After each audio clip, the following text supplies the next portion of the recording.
Right now, Leppenheim, the capital of the Antares Empire, is engulfed in a sea of fire. A giant ferocious dragon roars madly. With just a single stomp, countless soldiers lost their lives. And it wasn't just one. The capital was being ravaged by a horde of monsters. Observing from above, a majestic voice spoke, "I can't believe our 2 million troops were defeated by the monsters they summoned." A soldier quickly added a report. Approximately 200,000 are dead, and 300,000 are wounded due to their territory and summoning magic. At that moment, a man stood up and declared boldly, "But this is the end for the demon king who destroyed our kingdom and tainted this world with his evil, because true heroes will purge him from this world." His subordinate praised him reverently. "It is all thanks to your brilliant wisdom, sir." Meanwhile, at the Demon King's Grand Hall, the heart of Gyrok, the Hall of Hell.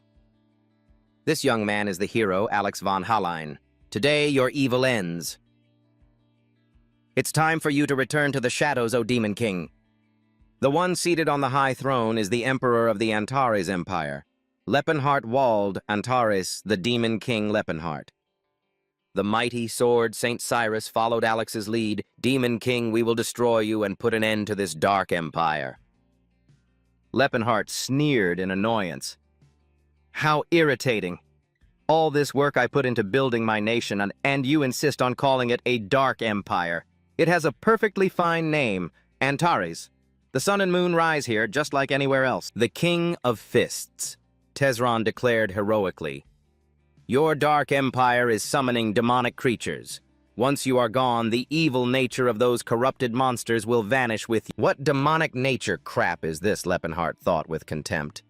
"They were always like this. All I did was teach them human war tactics. How many times were we at a disadvantage? They call it corruption just because we use a few strategies.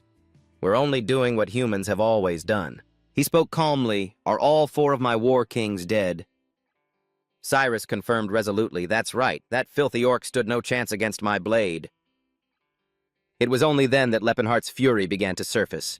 "Don't tell me Tassid, the mighty orc warrior, has been killed." Orcs may seem barbaric, but they are loyal and simple people who live by hunting and gathering. How can people call them monsters when they protect the weak and fight against the strong? Sure, they aren't very clean since they rarely bathe, but the happy memories he had with them made his anger boil. "Your Majesty, please try some of this." Tesron boasted triumphantly, "Of the 4 heavenly kings, that filthy troll demon has paid for its sins." Leppenhart's annoyance was palpable. "Holy Master Atilka has returned to the earth too." Trolls might look a bit scary, but calling them scoundrels is going too far. They're just a tribe that honors nature and cultivates the soul. Saint Elin dealt him another mental blow. The wicked dwarf who worshipped a shadow god has also been enlightened. Leppenhart muttered, nursing a headache. "I can't believe Macklin is gone too. And since when was the dwarf god Alport known as a shadow god? How arrogant. They consider any god other than their main god Sayre and the other 12 to be a demon." The Wizard of Light Jade. Arclight arrogantly unleashed her power. "I sent that vile dark elf to meet her maker. My magic was too powerful for her." Leppenhart's expression twisted in fury. He furiously unleashed the dark power he had been suppressing for so long. "You dare kill Cyrus, are you asking to die?" Tesron shouted, berating Leppenhart. "Now your true colors are showing. Demon King dark elves are depraved creatures steeped in shadow. They're not worthy of pity." He stood up for Cyrus. "She's not a dark elf. I mean, her skin is a little dark, that's all. It's only because you humans destroyed the forests and drove her people into the barren wastelands where they were exposed to the sun. How dare you call a pure-blooded high elf a dark elf?" Leading the subjugation party, Alex stepped forward. "With this sword I will bring peace to the souls of the departed." Leppenhart growled in response. "Is that so? Words are cheap. Then who will bring peace to the souls of the other races that have been—" Alex stubbornly condemned him. "You are despicable, Leppenhart. If not for your evil powers, those demons would not have been corrupted and could have lived according to their true nature." Leppenhart realized the nature of this cruel reality. It's pointless. This conversation is going nowhere. To them, the other races are just wretched creatures who dared to step out of their place as slaves. All they see are demons that need to be destroyed. Without further hesitation, he decided to wipe out the entire hero party. Fine then. I will become the demon king you want me to be. Leppenhart unleashed his maximum power, blowing Alex's entire party into the air.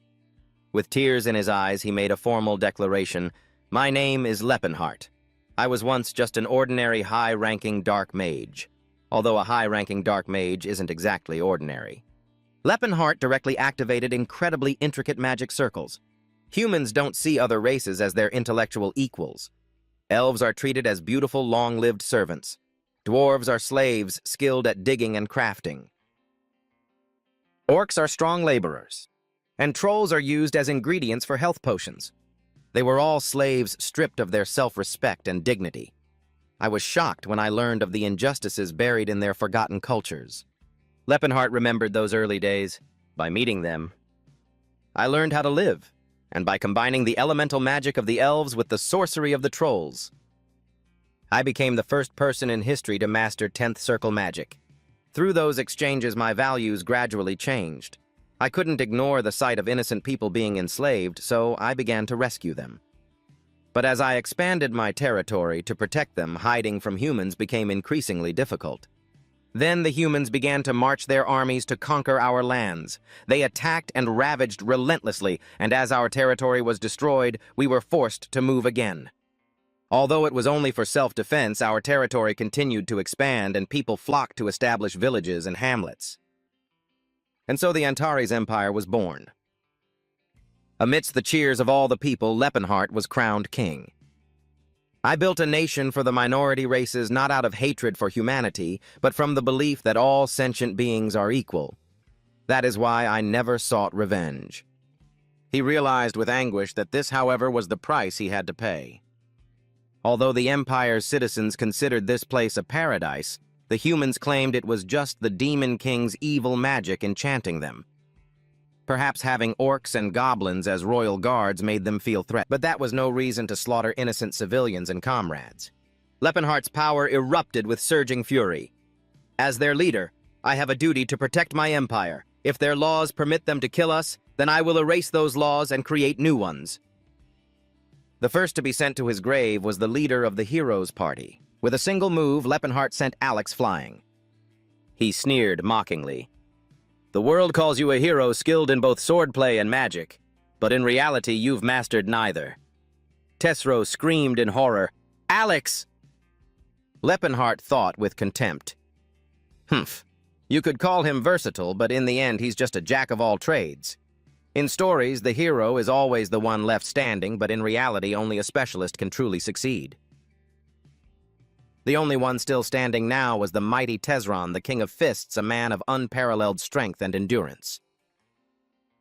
I managed to deal with the others somehow, but Tesron, he's different. Like a tempest, Tesron flashed forward and attacked Leppenhart. Though he hated to admit it, he took the full force of Tesron's earth-shattering punch. This was a man who had dedicated his entire life to honing a single skill to its absolute limit. Defeating him without giving Leppenhart a moment to recover, the King of Fists charged in, determined to finish him off. Tesron instantly punched a gaping hole through his castle. With nimble movements, Leppenhart appeared like a god. His eyes quickly widened in astonishment. Because Leppenhart realized Tesron had already closed the distance from behind, he urgently waved his hand, casting a spell to counterattack. But Tesron's pure physical power continued to surge. Victory is ours. Demon King. Never in his life did he imagine someone would dare to punch him directly on the top of his head like this. Blood gushed from his head, but Leppenhart forced himself to speak defiantly. Is that all you've got? Then take my magic. Tesron now took a cautious stance. Beyond my expectations. He truly is worthy of his title, as Leppenhart was the only one in agonizing pain. Damn it! My spine is completely shattered. At this rate, I'm going to die. If I can just take down the King of Fists, it'll all be over. But there's no way I can. Cornering him, Tesron declared with overwhelming power, "Let me send you to your final rest." Leppenhart still tried to mock him. Fine, you've won, you must be so proud. Tesron's ideals were unshakable. Now the others will be freed from their evil nature and return to their true human selves. This statement caused the flames of rage within Leppenhart to erupt once more. He gritted his teeth. I was ready to give up, but I can't. Evil nature. True human selves. Are you saying they were born to be slaves? I cannot accept that the thought of it drives me mad. This is an artifact found in some ruins called the Eye of Time and Space. Even a 10th-level mage like myself cannot decipher its magical power. Leppenhart's sudden frenzy startled Tesron. What are you planning to do? With the last of his strength, Leppenhart resolved to make a final spectacular move. I will use a forbidden spell that can bend time and space. It reverses the caster's own time, shattering the natural order established by the gods. I'm not sure it will even activate, but what have I got left to lose? Try and stop this King of Fists. Realizing the gravity of the situation, Tesron rushed to stop him. Leppenhart. He used all his power to activate the mystical artifact. I cannot die yet. Tesron tried to charge into the center of the spell. Leppenhart still refused to accept his fate. Not like this. At the last second, the artifact was touched by both Leppenhart and Tesron at the same time. A world-shaking explosion erupted violently. The space flared with blinding light, with only the faint silhouettes of the Demon King and the King of Fists visible. Everything was engulfed in an intense, all-consuming light. And then there was only an endless white void. Suddenly, the scene became peaceful, with birds chirping on the branches. Nearby, there was a cozy wooden cabin. Inside, the room was filled with morning sun and a gentle breeze. A person whispers to himself, what is this sound, this feeling, so warm and comfortable? Am I still alive? Did I succeed? But decoding that space-time manipulation spell was so exhausting I nearly passed out. I truly am a genius, but I didn't expect it to activate so quickly. Where on earth am I? It seems like I've just jumped through time, but my memories of the past have no place like this. The brawny young man wondered in confusion, How old am I now? In a wooden cabin deep in a remote hilly region, someone's sturdy feet stepped down from the bed. The solid body made its owner gasp in awe. Even the toughest guys would cry seeing a physique like this. Tesron muttered in shock, what the hell is this? What's going on? Where did these calluses come from? A body full of scars, rippling muscles. A mage only needs to be good at magic. What's the point of having six-pack abs? Not to brag, but I used to be quite the lady killer back in my day. Even now, I've still got enough charm to make the elf girls swoon. Why does this face look so plain? Where are my sharp features? Now it's just all muscle. What the hell just happened? Did the space-time spell fail? Is that why I ended up in some stranger's body?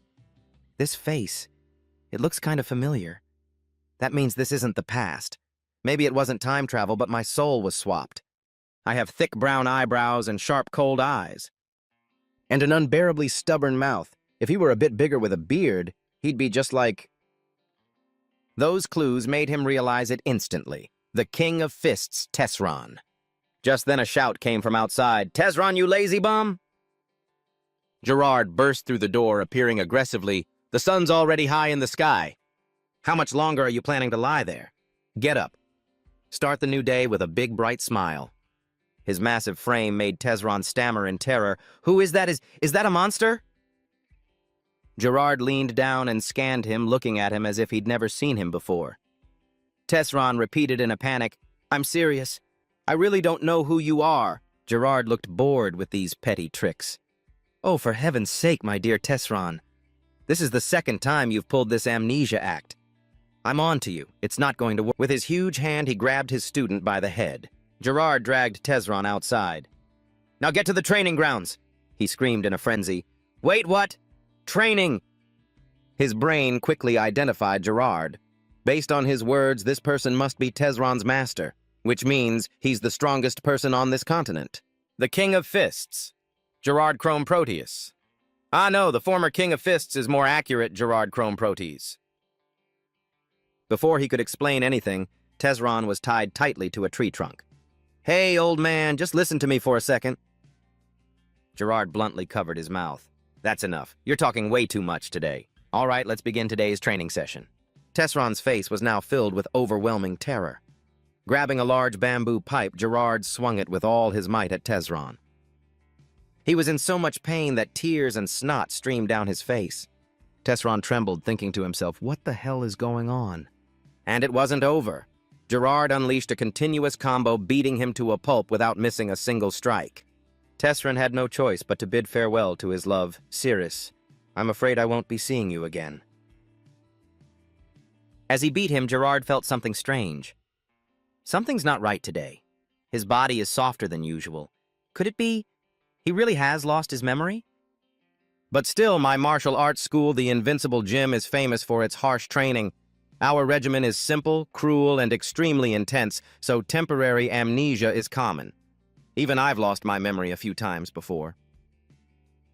But don't worry, because there's a very simple cure. The more you get hit, the faster you'll come to your senses. Tesron could only scream desperately in his mind, "Help me, anybody!" Gerard got more pumped up as he continued the beating. Humans are weak, which is why they must resort to weapons. They rely on armor and weapons because their bodies are too frail. As a mage, Tesron couldn't absorb this lesson. But what's wrong with using tools? Gerard lectured passionately. That's just sophistry, a cowardly excuse for those who can't overcome their own weakness. A true warrior must train their weaknesses and overcome them. Tesron's eyes widened as he silently retorted, "In my 50 years of life, I have never heard anything so ridiculous." After shattering 2 bamboo sticks, Gerard still wasn't satisfied. The human body is like iron. The more it's forged, the harder it becomes. Stunned, Tesron cursed under his breath. What the hell does he mean? This is completely absurd. Gerard's hand tightened around a new set of bamboo sticks. "I chose you as my disciple. Believe in yourself. The human body has no limits. You can become steel. Tesron, not just anyone can get stronger through training alone. Only fine steel can be forged from fine iron, and it takes someone special to build a body as mighty as steel. That is why I found you, Tesron. Think of the vast ocean. It contains all things yet remains unchanged. You have a vast ocean within you as well. Release it." He was beaten so relentlessly that he couldn't even breathe. What the hell is this? Tears streamed down Tesron's face as he thought of his comrades. The sea, the great ocean, the vast sea. It wasn't until sunset that Gerard finally let his student go. "That's enough for today. Go get some rest." His body covered in wounds. An exhausted Tesron groaned. "I'm not dead. How am I still alive after taking so many hits? Thank you for being so resilient." The night sky gradually fell with the stars twinkling magically above. Meanwhile, Tesron was busy marveling. Holy crap! This bath has Gerald Grass Pedtal's petals and even recovery potions in it. The cheapest recovery potion costs 10 silver coins a bottle. I can't believe they filled the entire tub with it. They say the queen bathes in milk for her skin, but that's nothing compared to this. Why would you prepare a medicinal bath like this? Gerard appeared and calmly explained, because after iron is forged, it must be cooled. Tesron understood the principle immediately.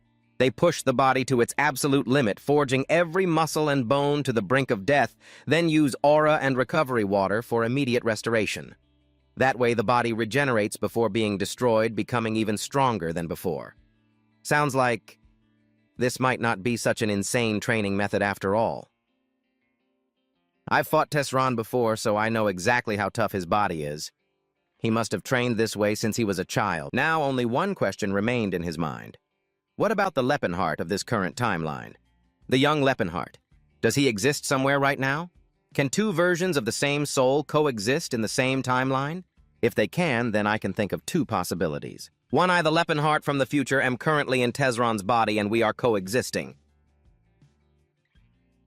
Tesron continued to reason. The body of the young Leppenheart now houses the soul of Tesron, the King of Fists. The next day, Gerard presented Tesron with a mountain of food. Eat all of this. You need to nourish your body after exerting yourself to the fullest. All right, now let's go for a light jog to help you digest. Can't handle it anymore? Or should we continue with this morning's training session? The thought terrified him so. Tesron hurriedly replied, No, that won't. Damn it, how much longer do I have to keep this up? After a long day of grueling training, Tesron was completely exhausted. He stared blankly into space, muttering to himself, "I'm inside the body of a young Tesron. I have no idea how this will affect the future. I have to get out of this place. If my younger self exists here, what will happen when our two souls come face to face? The uniqueness of a soul is an inviolable law of the universe. If things go wrong, both souls could be destroyed. The young Leppenhart won't even start learning magic for another 10 years. Right now, he's probably got his nose buried in a book at the Delphia Magic Tower, so the chances of us meeting are low. But what if Tesron has taken over my body? He would surely hunt me down. However, Tesron's strength comes from his invincible physique built through training. With this weak body of mine, he probably can't do much, unless he becomes a 10th Circle mage. Training at the Invincible Gym requires an instructor. You can't just train on your own. Then again, for a guy like Tesron, he'd probably figure out a way to do it himself. In any case, my #1 priority is escaping this hellhole." The moment he saw no one was looking, Tesron bolted. He ran for his life, his mind made up. I have to escape. I'm definitely escaping tonight at any cost. He hadn't gotten far before Gerard was there to block his path. "My dear student, and where might you be off to?" Tesron froze, cursing under his breath.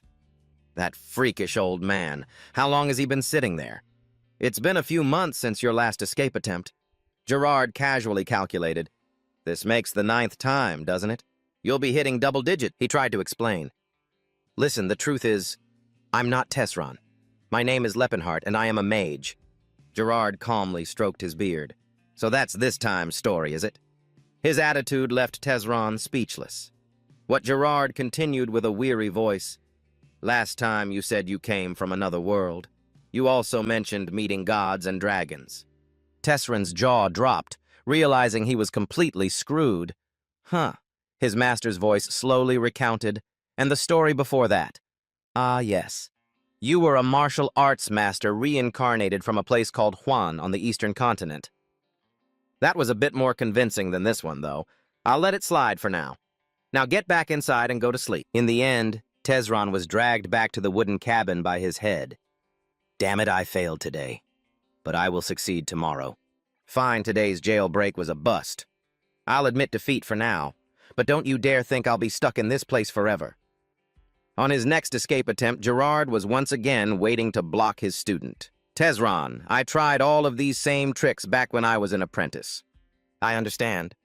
How could I not know how you feel? But if you just endure a little longer, it will all be worth it. I promise you that." The man who earned the title Demon King through sheer persistence has now given up on escaping. Gerard proudly shows off his power. At the Invincible Dojo, there's a secret technique to prevent students from escaping that's been passed down for over 130 years. After all, this school is famous for every single one of its students trying to fake an illness or find... Tesron thought resentfully, "Even if I did escape, that old man would hunt me to the ends of the earth." It would probably be easier to just ask for his permission to leave the mountain. And so 2 years passed, and Tesron officially endured that harsh training without missing a single day. In that sweet hell, the day finally came when Gerard excitedly acknowledged him. "Congratulations, my boy. You've managed to awaken your aura. You've finally succeeded in fighting." A fiery aura enveloped his entire body, making Tesron extremely embarrassed. They say that even the praised genius swordsman Cyrus couldn't do this until he was over 30, yet I did it before I turned 20. Gerard laughed proudly. "What's surprised with the Invincible Gym's training plan? This is a matter of course." When the body is trained while simultaneously activating survival instincts, the will to live enhances your life force, and that boosted power manifests as an aura. This stick doesn't hurt when I hit you anymore, right? Let's move on to the next level. It's time to train your skills. Tesron couldn't hide his joy. I finally get to learn some practical combat techniques, so what kind of skills will we be training Master? Does this mean I'll be leaving this mountain soon? Gerard smiled with delight. Compared to Tesron, his fist had an aura 100 times stronger. You just get to... He felt as if he had just fallen into a different kind of hell. And so, another 3 years passed with sparring sessions more insane than anything else he'd experienced. the southern region of the Vasili Kingdom deep within the treacherous Rakid Mountains, a place where a majestic waterfall was crashing straight down to the foot of the mountain. Standing there was Tesron after 3 years of diligent training. The presence his fists now carried was on a completely different level. Alarm beep. Tesron focused his strength, gathering all his power into one punch. He took a step back to gain momentum, then unleashed his move decisively. Aiming straight at the cliff face, Tesron unleashed his full power in a world-shaking punch. He carefully assessed his own ability. Still maxing out at only 3 layers, huh? I feel like I can still level up with just a little more training. The Horn of Calamity is a secret technique that pours the body's entire power into a single destructive blow. The aura condenses into layers, forming the shape of a horn, hence the name. I have to push it to 4 layers somehow. The final stage of the Horn of Calamity is 9 layers. It's an attack that creates 9 shockwaves rumored to be able to kill even gods. But the Tesron of his previous life only reached 7 layers, and even his master Gerard only managed to touch the 8th. Master said I have to reach at least 4 layers before I'm allowed to leave the mountain. He's gone down to the village. Probably won't be back until he's had a few drinks. In the past, I would have seen this as a chance to escape. That's enough physical training. No more physical training. Tesron switched to chanting, Delphir Lesterin seize the space and become the bullet that strikes down the enemy. The magic orb he created was launched straight towards the forest. But while the movement looked impressive, it had no destructive power. Tesron scratched his head and muttered, My body won't listen to me anymore. I have all this magical knowledge thanks to the artificial illusion. But can I really become a mage when my body can't gather mana or perform simple calculations? Suddenly his gaze became highly alert. Tesron detected a presence from afar. What I'm sensing is definitely not human. A foot full of sharp claws slowly came into view. The monster had messy hair with beads of sweat on its face. Tesron quickly assessed his opponent. So it's an orc.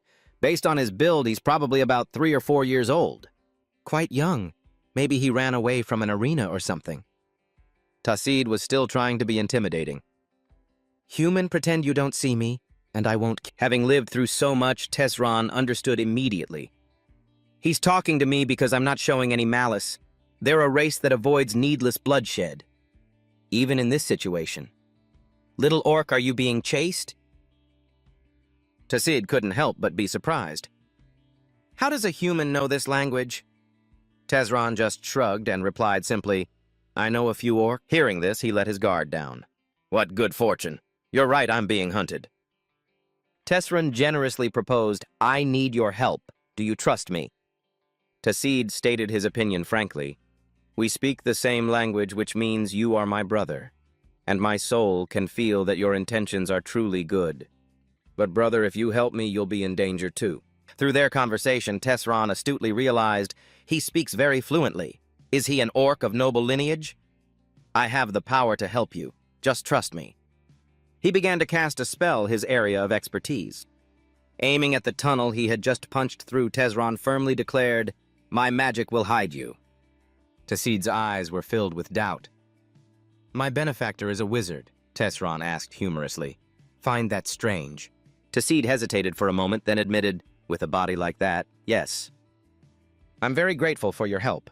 After Tassid was out of sight, Tesron heard whispers behind him. What a pain. They grumbled irritably, It's just a few silver coins. Do we really need to go this far for that? Bright snapped aggressively. Hey, you see an orc come through here? His subordinate quickly chimed in. Tell us and we'll give you a gold coin.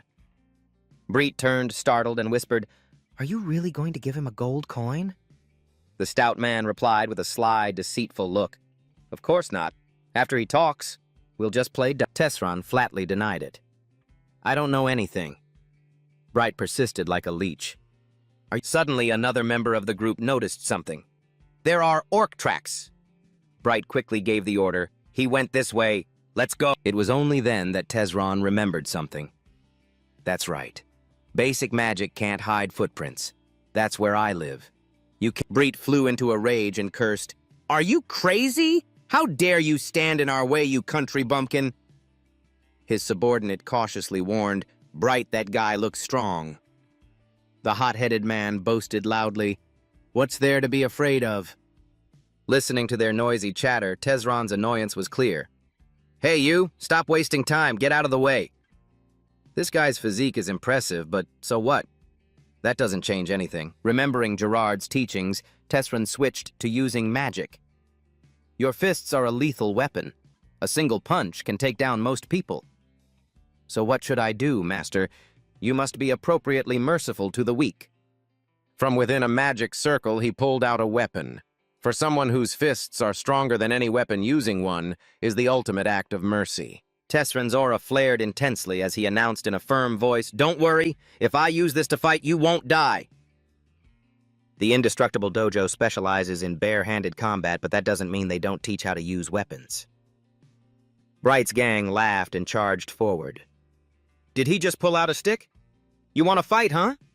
Well, let us teach you a lesson or two about how." Tezron just smirked, then took a deep breath.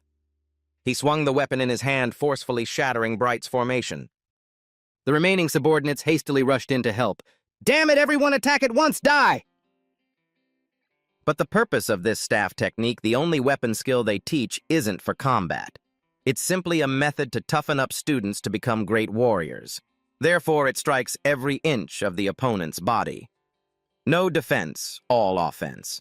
As Tezron fought wildly, he silently noted, "Their swordsmanship isn't bad, they must be mercenaries." Seizing the opportunity, one man charged forward and slashed directly at his bare back. Tezron's back was unharmed, but sadly the same couldn't be said for the sword. "My sword!" Tezron coldly sent him flying. "Is that even a human body anymore? Even a sword can't cut it.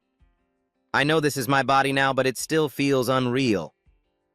The noteworthy thing about this staff technique is that it won't kill the opponent. Don't worry, you won't die. Even if their bones are shattered and their flesh is torn, they won't die. Not at all. Believing that Tezron let loose. This way they won't. All of the mercenaries were knocked out cold. "Help!" Bright trembled like a leaf. "You bastard, who are you?" Tezron casually provoked him. "Still threatening me, I guess you can still think straight. It's not fair that your friends are all broken while you're still fine." And so he generously delivered another crushing blow. "Spare me." Tezron growled a final word, "Vanish." Bright's gang could only limp away in retreat. "Thank you, sir." Tezron had so much fun fighting that the weapon broke in two. What a shame. It was just getting fun. Maybe I should take on some students and beat them into shape. He had been unconsciously influenced by the teaching methods of the Indestructible Dojo. After everything was over, Tacid reappeared. "I am truly grateful. My benefactor, I will never forget this day as long as I live. I will repay this debt no matter the cost." Tezron smiled in reply. Should a warrior bow his head so easily? Tacid swore, frankly, "You saved me and opened a new path for me. You are my guide. When the time comes, I will draw my sword for you." In orc culture, a guide is a lifelong pathfinder whom they deeply respect. In human terms, it's quite similar to a knight serving their king. Tacid continued respectfully, "May I know my benefactor's name?" Tezron was about to say forthrightly, "I am Tess," but he stopped midway, lost in thought. Finally, he formally announced his name. "My name is Lepenhart. Lepenhart Wald Antares." Tacid repeated seriously, "Lepenhart Wald Antares. I will remember this name." Tezron asked kindly, "I know you don't have many options in this human-dominated world, but what will you do next?" Tacid expressed with determination. "This is a vast continent. Surely there must be a place that will take me in. Even if there isn't, I would rather wander until I die than live as a..." Using the memories of his past life, Tezron gave Tacid directions. "You'll find an unnamed wasteland southeast of Mount Rakid. It will take about 2 weeks to get there. Your people call that place the Land of Trials. That's where you should go. I heard there are orcs living in seclusion there called the Blue Bear Tribe." He then watched Tacid's figure disappear into the distance. "Farewell." The boy also bid him farewell. "I take my leave." Suddenly, Tezron remembered something. "That's right. I forgot to ask your name." Tacid replied brightly, "I am the son of Crota and the wielder of Lat's axe." "My name is Tacid." The moment he finished speaking, Tesron realized. Watching that retreating back, he whispered to himself, he's Tassid. Tassid is a great orc warrior and one of the 4 war kings. He was once the chief of the Blue Bear tribe and later became the patriarch of the orc race. Could the original Tesron have met the young Tassid? Considering his temperament, I don't think he would have helped an orc. Fate must work in mysterious ways. After that, Tesron remained on the mountaintop, watching the back of the new acquaintance from their strange encounter. A deep nostalgia flickered in his eyes. Tesron remembered the day he officially ascended the throne. He also remembered the valiant Tassid of the future. He remembered the comrades he had always respected. He remembered Cirrus, the one he loved and cared for with all his heart. And his dwarven comrades, too. How happy Lepenhart was back then. And even though he was in Tesron's body, Lepenhart still longed for the day he could meet them again. His comrades, his brothers, and the rearguard of that brave warrior. Another half a year had passed since the strange encounter with Tassid. Gerard clenched his fist, his face ecstatic, preparing to unleash a thunderous punch. "Take this, my disciple!" That single punch of his seemed powerful enough to tear apart the frozen space around them. Seeing the immense force coming towards him, Tesron cried out in alarm, "Isn't that a bit overkill?" To block that single blow, he had to use a technique that made his body harder than rock spiral Aegis. Seeing that he could block this punch thrown with 70% of his power, he was extremely satisfied. Good, very good. Your spiral Aegis has reached its peak. I remember it like it was yesterday when you insisted that Teslan was Riffenhard after being beaten half to death. Recalling the old memory made him cringe. Why is Master bringing up something from 6 years ago? Gerard ignored his gloomy expression and fell into reminiscence. It's been 10 years since I started teaching you. You've gotten much stronger since then, but... Why are you still so short? Tesron stared at him in disbelief. This guy who was taller than a flagpole dared to call him short. What do you mean, Master? I'm over 1.90 meters. He refused to accept it and roared, "Nonsense! A member of the School of the Indestructible must be at least 2 meters tall!" The first warrior king Valkenshut, the second warrior king Calbrain, the third warrior king Rastall. Are you still practicing the breathing technique I taught you? Tesron endured his master's spit flying onto his face and recalled the previous owner's body. The Teslan I once met was also about 2.3 meters tall. I think it's just a matter of physique, Master. Inside, he cursed silently. Are you crazy? There's no way I can get any taller. If I use that breathing technique now, my body will become grotesque. Hearing that, Gerard's expression was one of resignation as he tried to comfort him. It's all right. As long as you're still sturdy despite your smaller frame, that's good enough. All right then, show me your final result. Begin. The moment he finished speaking, Tesron's pupils began to glow with a brilliant, dangerous golden light. Tesron stomped his foot and leaped into the air, the surrounding atmosphere swirling around him like a vortex. He clenched his fist, his muscles tensing, becoming harder than rock or anything else in the world as power gradually gathered in his hand. Calamity Horn. Tesron threw a mighty punch that tore through the air, the force radiating from him nearly shattering the atmosphere. This earth-shattering punch was called the fourth layer Calamity Horn. With him at the center, the entire surrounding space was shattered to pieces. Water shot high into the sky as a deafening, terrifying roar echoed all around. Just like that, the solid sheet of ice was shattered by Tesron's single punch, like a nuclear bomb dropped on a peaceful lake. Gerard stared blankly at the terrifying scene before him. An almost irrepressible smile spread across his face, and then he burst into hearty, gratified laughter. Excellent! With that technique, you won't be easily defeated. Even Tesron himself couldn't believe he had pulled off such a move. He stared at his own sturdy hand in disbelief. I did it. After seeing that his student's skills had become truly great, he could finally let him leave the mountain with peace of mind. It seems the time has come for you to step out into the world. As if he hadn't heard clearly, Tesron asked again. Gerard looked at him with a gentle gaze and offered his praise. You have done very well. Riffenhart, my disciple. From now on, you are free to live as you please. I don't care if you become a good man or a villain. Live the life you desire. That is the reward for the training you have endured until now. His words shook him. He never expected his master's feelings for him ran so deep. Master Gerard. Before sending him down the mountain, Gerard's face grew serious as he gave his instructions. There is something that the third warrior King Rastal told me 60 years ago.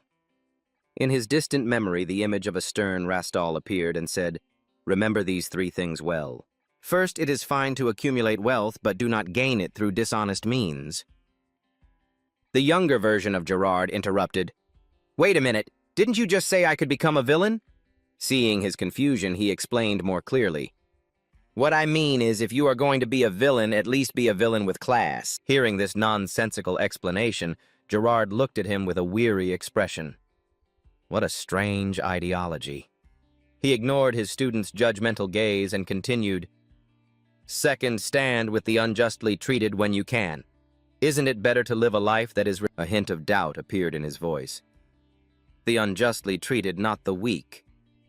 Rastal paused for a moment, then slowly explained, "Being weak does not mean one is unjustly treated. There are many people in this world weaker than you. How would you distinguish? And third, the most important thing?" Returning to the present, the image of Rastal seemed to overlap with Gerard. He raised his third finger and said with an icy gaze, "By any means necessary, continue the martial arts legacy of the School of the Indestructible. You must find a disciple to inherit our martial arts. Understood?" Tesron didn't dare to disobey. He replied seriously, "Yes, master. I will take it to heart. I see you've remembered the 3 things I told you. It's not easy to find a child with such immediate talent, so you don't have to be burdened by this your whole life. But when an opportunity presents itself, you must not let it slip away. Take this. It has clothes and travel expenses." Tesron looked at the pile of silver in the bag with a doubtful expression and said, 30 silver coins. "I thought you had a lot of assets in the Vasily Kingdom, master. Don't you even have a mansion in the capital? I figured you'd give me more." Gerard chuckled grimly and explained, "To a commoner, this is half a year's living expenses. Our school has a fixed stipend for those who leave the mountain. It's only increased recently due to inflation. In my time, it was only about 25 silver coins. I've left a small gift for you in the Settlard mountain range. The location is marked on this map. If you happen to pass by, feel free to visit." After that, he changed into the clothes the old man gave him and walked away from the icy place where he had lived for so long. He looked back, feeling a bit of regret and reluctance at having to leave the old man here alone. Is this really okay? Me leaving? Am I really free now? Suddenly, a powerful beam of light pierced the sky, flaring up and startling Tesron out of his wallowing emotions. He cried out in fear, "Good heavens!" It was as if Gerard sensed his feelings. He did that just to show that he was fine and healthy. Although he was very attached to his disciple, he knew the time had come for him to leave and find his own path. "Go, my disciple. Don't linger on our parting. Move forward with an iron will and don't look back. You are the successor to the greatest martial art in the world." In a certain village, at the village chief's building, a man with a frightened expression seemed to want to stop something. "It's too dangerous." The village chief's face showed a glint of determination. "Chief, I still have to say this, even if they are nobles." Edward sensed the man's gaze, his own expression unchanging as he asked coldly, "What is it, village chief?" Though afraid, the village chief stepped forward resolutely to make his request. "I demand that you pay for the food and drink that you and your knights have been consuming." He angrily threw a gold coin, his eyes filled with disgust. "You disrespectful peasants, here, this should be enough." The village chief stared, stunned at the single gold coin in his hand. Seeing his expression, Edward thought smugly, this is probably the first time in their lives they've ever seen a gold ducat. But the village chief's next words were like a slap to his arrogant face. "Sir, this isn't nearly enough." Hearing this, he became furious and shouted, "What, you insolent cur! Do you think that just because I'm a noble, I don't know the market prices? How dare you insult a knight?" Seeing him get punched by Edward, the other man cried out in terror, "Chief!" 2 villagers stepped in front of the chief to protect him. They looked with hatred at Edward. "That damn noble! They're no different from robbers, not knights. They take over our homes, hoard our food, and pay with just 1 cheap ducat. They don't even consider the cost of transport and labor." Just then, Stefan entered and asked coldly, What's going on, Sir Edward? He was stunned for a moment, then put on a nonchalant expression and replied, It's nothing, young Master Stefan. He stepped into the room and with the air of a superior lectured, How pathetic. This is why you can't be lenient with peasants. Give them an inch and they'll forget their place. Tesrin remembered when he was Leppenhart holding a beautiful woman in his arms. He affectionately stroked Cirrus's head. Why do you keep touching me? She continuously caressed his bony chest. I just like it. Leppenhart laughed in amusement.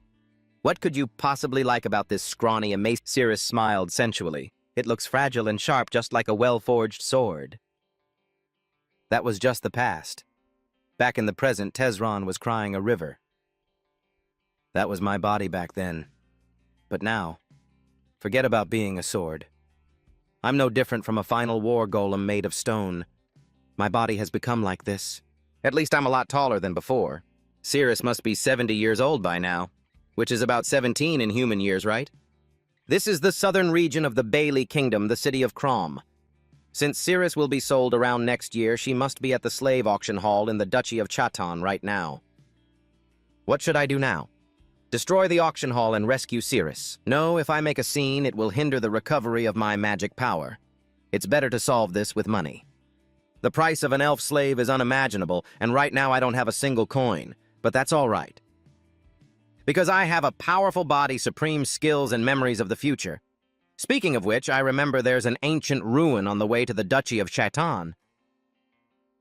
Stefan urged impatiently. Mage Todd, have you located the ruins yet? He replied in a serious tone.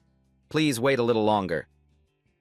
This was a member of the Delphia Magic Tower, a mage specializing in the study of ancient ruins, Todd aged 35. Stefan looked ahead resolutely. It's that place, isn't it? Todd confirmed decisively. I'm certain, young master. That is the burial place of the great swordsman Sir Claude von Leotus Altion. It had been 3 days since Tesron left the city of Crom. He followed the central road towards the Hatan mountain range. He whispered in amazement, Not only am I physically strong, but I don't even feel the cold. This body is insane. He said that the past kings would all go bare-chested in the winter, didn't he? I have no intention of doing that, though. The great secret technique that allows one to recall any memory at will, artificial recollection. I used it to search my memories of the ruins in the Hatan Mountains. Before I turned back time, a mage named Todd, whom I met while studying at the Delphia Magic Tower, said to investigate the ruins with the Marquis Altion's family. And it was right around this time that it all began. Actually, before I turned back time, I had been to those ruins before. Back then, I found the real relics which were buried underground and missed by Todd and his team. I made 2,000 gold coins by selling all of it, so it was quite a large profit. And just like that, Tesron pressed on resolutely towards his destination. Seeing the familiar scenery, he couldn't help but feel nostalgic. Cattle village, just as I remember. The villagers were anxiously debating. What should we do now? We absolutely cannot go near the Valley of Death. They argued fiercely, but they're demanding a guide. Don't you know what will happen if we refuse? You're right. After what happened to the village chief. Damn it, those disgusting nobles. Keep your voice down. What if they hear you? One man stepped forward and offered, I'll go. Everyone worriedly looked at him. Ted, you're going to go. Ted stood firm, declaring, I'm the best climber in this village. I know that his wife and child were crying hysterically. My love, the little girl called out in fear. Daddy? Ted could only sigh to himself. I really don't want... Seeing someone take the lead, the villagers' attitude immediately changed to support. That's our Ted. You can do it. Don't you go back on your word now. Seeing this only made him feel more helpless. I really don't want to go anymore. Suddenly, Tesron appeared out of nowhere. If you don't want to go, then how about I go instead? His face pressed right up against the window scared the daylights out of Ted. What the hell? He quickly raised his bow defensively. Who's there? Tesron quickly explained. I'm just a traveler passing through. I just happened to overhear your story, that's all. Ted was still skeptical. Overheard who just happens to stick their head through someone else's roof. The village chief asked worriedly, Do you even know this area well? Tezron stated firmly. "I know it very well." The chief grew even more suspicious. "But you still want to enter the Valley of Death?" Tezron nodded in confirmation. "Well, yeah. I've been in there half believing, half doubting," the people asked again and again. "You might not know this, but no one has ever returned alive from the Valley of Death." "But you still want to go," Tezron stated bluntly. "Like I said, I've been in there before. Consider yourselves lucky. I'm saving a man who was as good as dead." The Valley of Death, also known as the Dungeon, is a remnant from the forgotten Silver Age.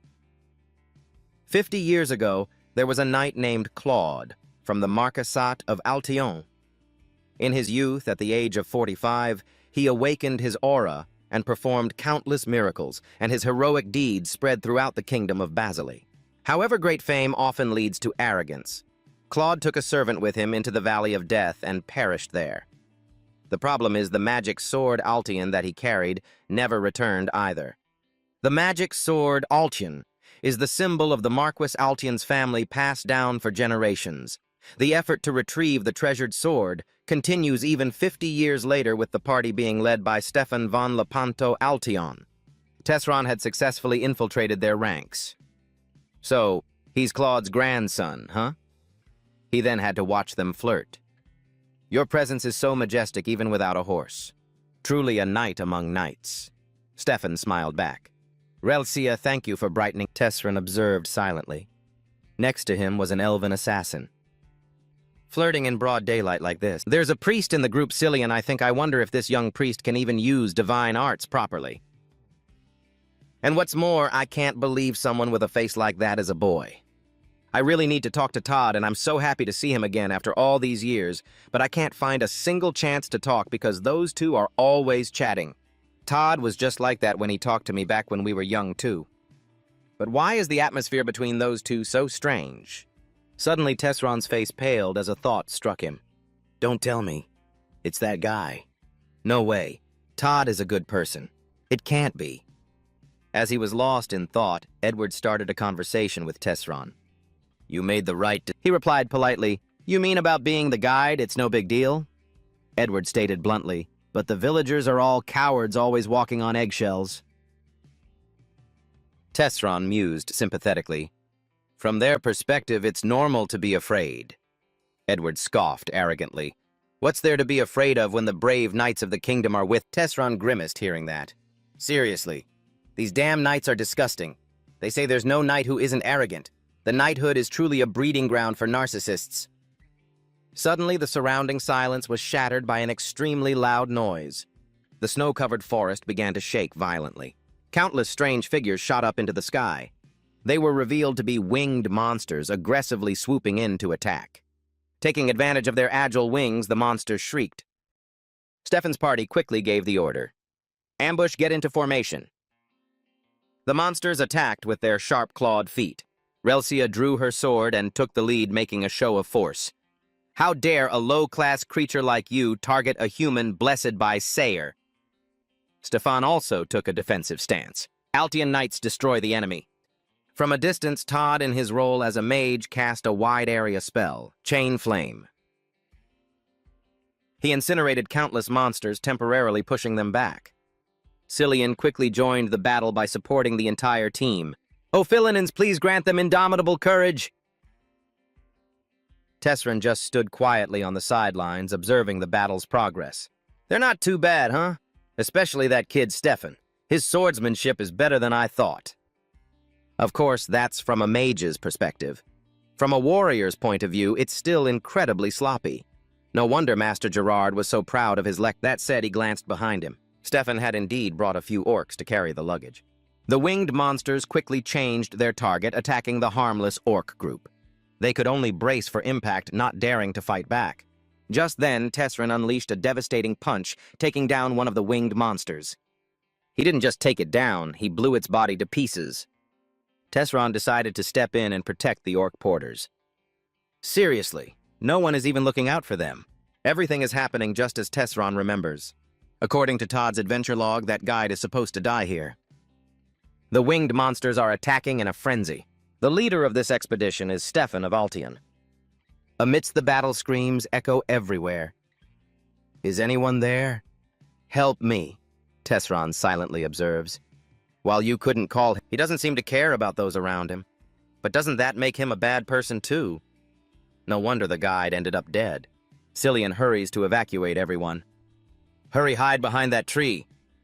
Tesron nods in approval. At least she seems to. The winged monsters change their attack pattern, launching countless sharp feathers. With his iron-hard body, Tesron just stands there calmly. These things don't even hurt. Just as he's chilling, a feather hits him in the eye. My eye. It hurts, sure, but Tesron takes out the enemy with a single punch. After all these years of training, do I even have any tears left to cry? Stefan urgently asks his subordinate, Casualty report. Are the mage and the saintess safe? Edward quickly reports, they're both fine. Tesron senses their blatant favoritism. Hey, what about me? Don't you guys care at all? Ignoring him, Stefan heroically declares, Glory to the Knights of Altian. Rest and enjoy this victory. Tesron seizes the opportunity to approach Todd. I have to use this chance to talk to him. Thank you, Mage. I was safe thanks to you. He just replies coldly, It was nothing. Tesron continues the conversation. I heard you're from the Defia Magic Tower. I happen to have a friend there. At this, Todd seems to pay attention. Your Tesron skillfully fishes for information. Do you know someone named Leppenhart? Todd recognizes the name immediately. You mean Leppenhart? I never expected him to have a friend as muscular as you. He's really so kind and lovely. Seeing his sleazy expression gives Tesron the creeps. Todd asks curiously. But why do you ask? Tesron quickly comes up with an excuse. I was just curious how he's been doing, if anything unusual has happened. Todd answers enthusiastically. He's fine, studying magic diligently as always. Tesron skillfully moves to the next topic. Have you noticed anything strange about him in recent years? Todd pauses to think for a moment. Something strange, I'm not sure. His nose is as high as ever, his eyes sparkle like jewels, his skin is so smooth. Tesron instantly knows this guy is a twisted freak. He's obsessed with the human body like Gerard, but in a completely different way. Oh God, what should I do? Should I just beat this bastard to death right here? Tesron forces himself to endure it. I was talking about his behavior. Have you seen him act strangely? Even while drooling, Todd feigns indifference. Honestly, I don't really pay much attention to his affairs. Cillian approaches and asks kindly, Excuse me, are you hurt anywhere? Tesron quickly points towards the group of orcs. I'm fine. Why don't you go worry about those orcs? They insistently claim, we're all fine, Saintess. We're not hurt. It's okay, we're really fine. But Cillian still uses her holy magic to heal them. Sit still. As she's healing them, the knights come over to bother her.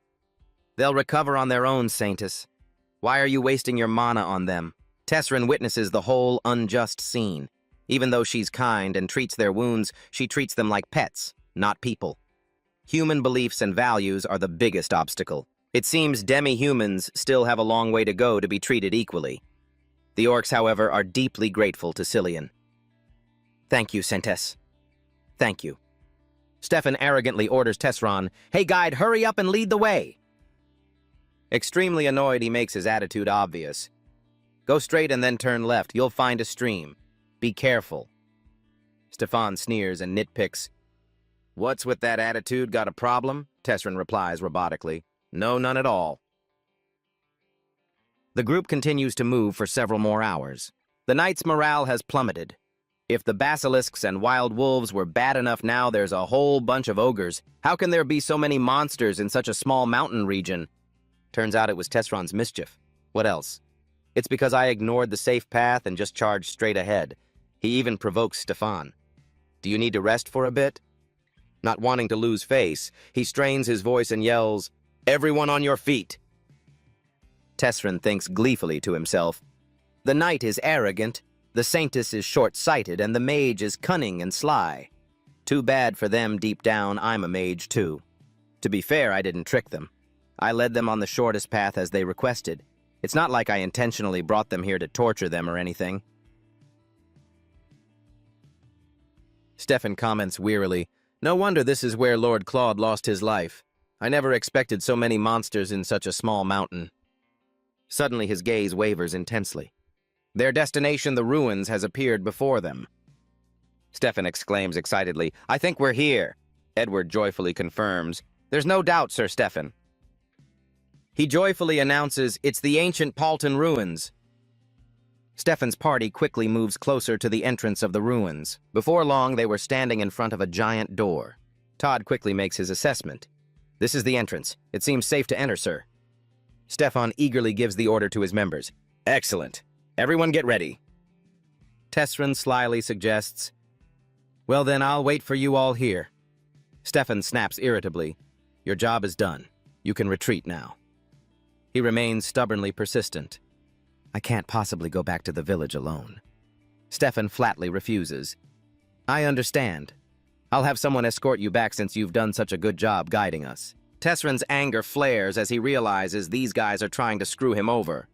"So you're planning to leave me behind here?" Meanwhile, Stefan is busy giving a speech to his troops. "The Almighty slumbers in this place. Follow in his legacy. Let us find the magic sword of Altion." Tesrin just stood outside, smiling sinisterly. "Good luck." Before he could finish, Stefan had already stormed inside. "Forward, you valiant knights of Altion!" The noisy crowd was gone, leaving Tesron all alone. But that was all he needed. Well then, I suppose I should get to my own business. The ancient ruins of Paulton, shrouded in mystery and overrun by monsters, were actually built in ancient times as an ordinary military logistics center. Though I say ordinary, the technology from that era was anything but trivial compared to today. Tesron entered the ruins alone. "It's been a while since I've been back here. I used to explore this place with Cirrus. Those were good times." He fondly recalled the memories of traveling with his beloved. "Lepenhart, a spirit is whispering to me." Back then he had praised her so happily. A secret passage. Brilliant Cirrus. Following the spirit's guidance, Cirrus directly opened the hidden entrance. The memory that followed made Tesron blush beet red. "I'm shy, don't do that. I'll kiss you as a reward." What was I doing with Cirrus in the middle of a dangerous place like this? We were so bold. If I remember correctly, the code has to do with the balance between Aqua and Terra, even though it feels like I already have the answer in my hands. But with the meager amount of mana in this body, I can't do a thing. The biggest weakness of this body is its stupid brain. After a moment of concentration, Tesron managed to open the hidden path. Success. I'd better be careful with these clothes. I spent 10 silver coins on them after all. All right then, let's test my physical strength. As he was warming up, Tesron heard a blood-curdling scream echo from the distance. Huh! It wasn't just one, but countless strange screams. What's going on? Why are the people who went inside screaming all the way over here? Wait a minute. Now that I think about it, doesn't this secret passage lead straight to the third basement level?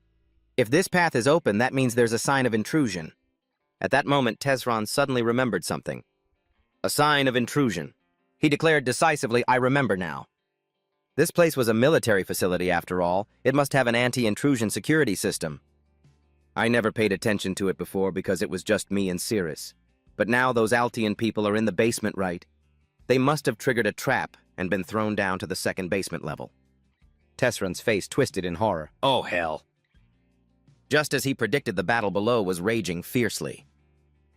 Seeing one of his key members sent flying, Stefan screamed in panic, "Sir Edward!" He tried to peer into the darkness before him. What is that thing? Looming in the distance was an old, battered scythe. Its wielder was a grotesque grell beast. Stefan realized with a paralyzing shock, we can't beat it. How can a mere human fight against a demon like that? Cillian used his power to heal the injured. "Oh, Philinins, please shine your healing light upon us." The soldier, who was just heavily wounded, was now almost fully recovered. "Thank you, Saintess." He smiled on the outside, but thought to himself, "Don't waste your breath thanking me. I need you alive so I can stay." I can't believe the whole floor collapsed. We were almost all killed. Then he spoke up. "Thank you, mage. We only survived thanks to your protection spell." Todd raised a doubt. "Even if we escape the collapsing floor, can we overcome what lies ahead?" The entire group stood there, their eyes fixed on what was in front of them. Just then a soldier was sent flying. A monster struck from the doorway, sending everyone into a panic. Monster! Oh my God, run save yourselves. At that moment, Cillian stood his ground and began to chant, "O Philinins, let your wrathful light shine upon that creature. O Philinins, grant them burning courage." He couldn't help but judge the fleeing crowd.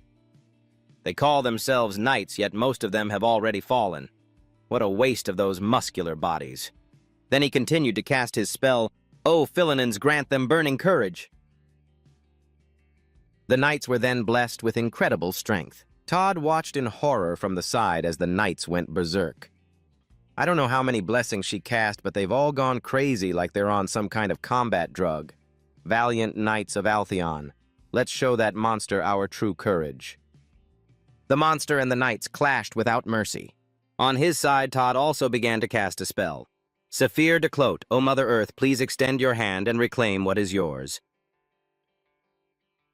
A sword was summoned. Meanwhile, a stone-faced Relsia fought on. She fights with such resolve. Her gaze was piercingly cold. But just then she was sent flying by a monster's punch. Relsia braced herself with a hand on the ground. She collapsed weakly, stammering, Can I be of any help to you, Master?" Stefan rushed forward to praise her. "Well done, Relsia." With just 2 incredibly cool slashes, he successfully defeated the monster. Watching this spectacular scene, the knights were overjoyed. I'd expect nothing less from Sir Stefan, the Knight of Valor. He glanced over and cursed, "You cowardly beasts." Then he announced loudly, "Everyone calm yourselves. This is the very place where Sir Claude lost his life." Just then a huge explosion erupted above them. The knights were thrown into disarray. A giant monster appeared.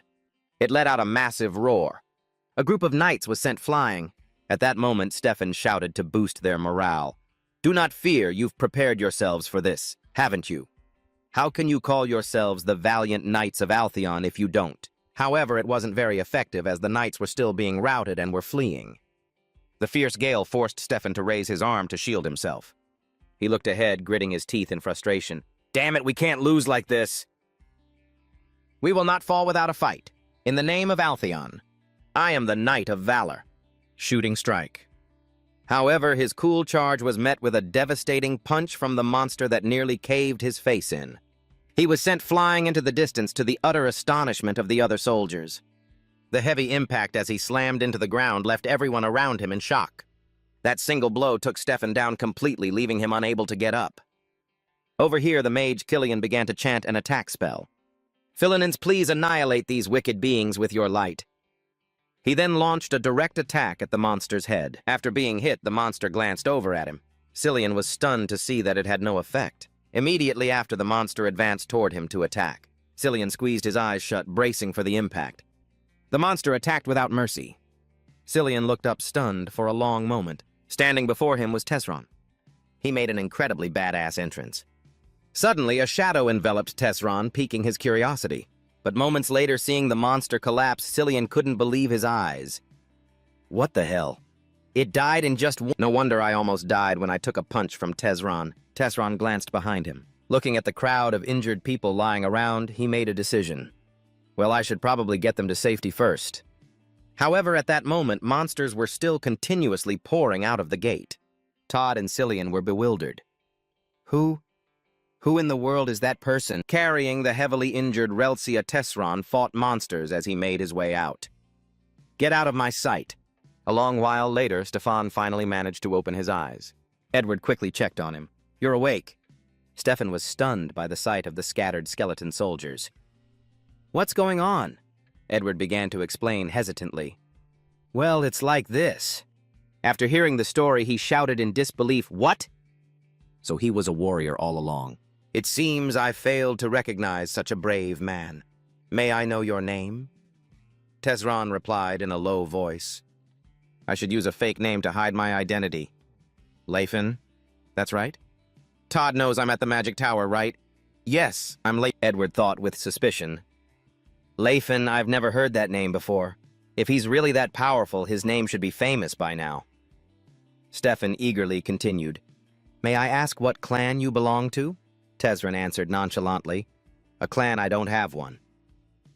Hearing this, Stefan grew even more bitter. What a commoner, I thought you were the scion of some noble house on a training journey. To think you're just some wild savage with nothing to your name. How disgraceful. Well then, you must have taken care of the monsters we left behind. Your skills are decent enough. We welcome your assistance. Tesron sharply knocked Stefan's hand off him. How can you remember the situation so clearly? I suppose that means you have no real skills then. Stefan roared in fury. What did you say? How insolent. Show some respect for House Alchin. Edward had to step in. Please calm down, young master. What would a savage like him know of etiquette anyway? Finding the thought reasonable, Stefan lowered his voice. I suppose you're right. He doesn't even have a clan. In that case, can you tell me who taught you to fight? Tesron deliberately concealed the truth. I just picked things up here and there. Master Gerald is famous across the entire continent. I can't just drop his name like that. Besides, I don't want that man to know where I am. He recalled the former Fist King. Hey, disciple, I've come up. Stefan kept pressing, but with skills like yours. Tesron quickly changed the subject. Shouldn't you be tending to the injured instead of wasting your time on me? Edward astutely noted his casual way of speaking. It sounds so natural. Tesron pointed to the wounded, continuing firmly, Aren't they more of a priority than I am? Being a man of experience, Edward couldn't help but feel suspicious. And yet it seems he's completely unaware of his own arrogance. That kind of attitude can only come from someone used to commanding others. It even makes you forget how young he is. Unless he's just incredibly insolent. Perhaps he's royalty from another nation. That's it. I finally understand the nature of his arrogance. He speaks like an elder addressing someone younger. What a strange man. Cillian approached and asked Tesron curiously, Excuse me, you're Leifin, right? How tall are you? He hesitated, estimating around 1.92 meters. Cillian eagerly pressed, What about your weight? Tesron felt something was off, but answered anyway, I've never actually weighed myself. Cillian excitedly grabbed onto him. How did you train to get a body like this? Tesron answered cautiously. I just got beat up a lot, ate a lot, and lifted heavy things. Why is he suddenly being so friendly to me? Cillian Phil Marsis. After losing his parents at a young age, he was sent to a church-run orphanage where he was always teased by the other children for being frail and too pretty. Hearing Tesron's answer, his face lit up even more. Just as I thought, they say a true warrior never reveals his training secrets. And so Cillian began to yearn for the things he didn't have, a strong body, a confident laugh, a deep, warm voice. He once dreamed of becoming a monk, one who expresses his faith through his body. But reality was completely different from his expectations. His height never changed, puberty never came, and his hair grew uncontrollably. He tried to build muscle to overcome his weak constitution, but healing his sore muscles with holy power only caused it to increase, and so muscular men became the object of his envy. Cillian stared at Tesron with a strange admiration. He's so big, and handsome too. His discomfort was obvious. What's with that look on his face? I'm going to patrol the entrance area. He intended to slip away quietly, but Cillian insisted on following him. Let me go. Thinking fast, he replied, What if someone gets injured while you're away? He managed to stop Cillian, but Stefan quickly joined in. Then I'll go with him. Relsia, you support the others here. She complied obediently. Yes, master. Stefan approached Tesron, his voice low and probing. Is that all right with you? He couldn't be bothered to reply. Do what? And so the two of them began to patrol together. Stefan was still bitter. Even if it was a coincidence, I can't accept being saved by a savage. He must be so proud of himself for helping a knight. The fact that he's patrolling without knowing his place is proof that he looks down on us knights. Arrogant fool. Let's see how you act when a demon appears. This time I'll show you my true skills and teach you your place. The thought of seeing Tesron kneeling at his feet excited him immensely. That's our young master Stefan for you. As he was fantasizing, Stefan took a critical hit. I hope a demon shows up soon. The one who struck him was, of course, Tesron. We're here. You should rest for a bit. Just after seeing Stefan off, a group of skeleton soldiers appeared and blocked his path.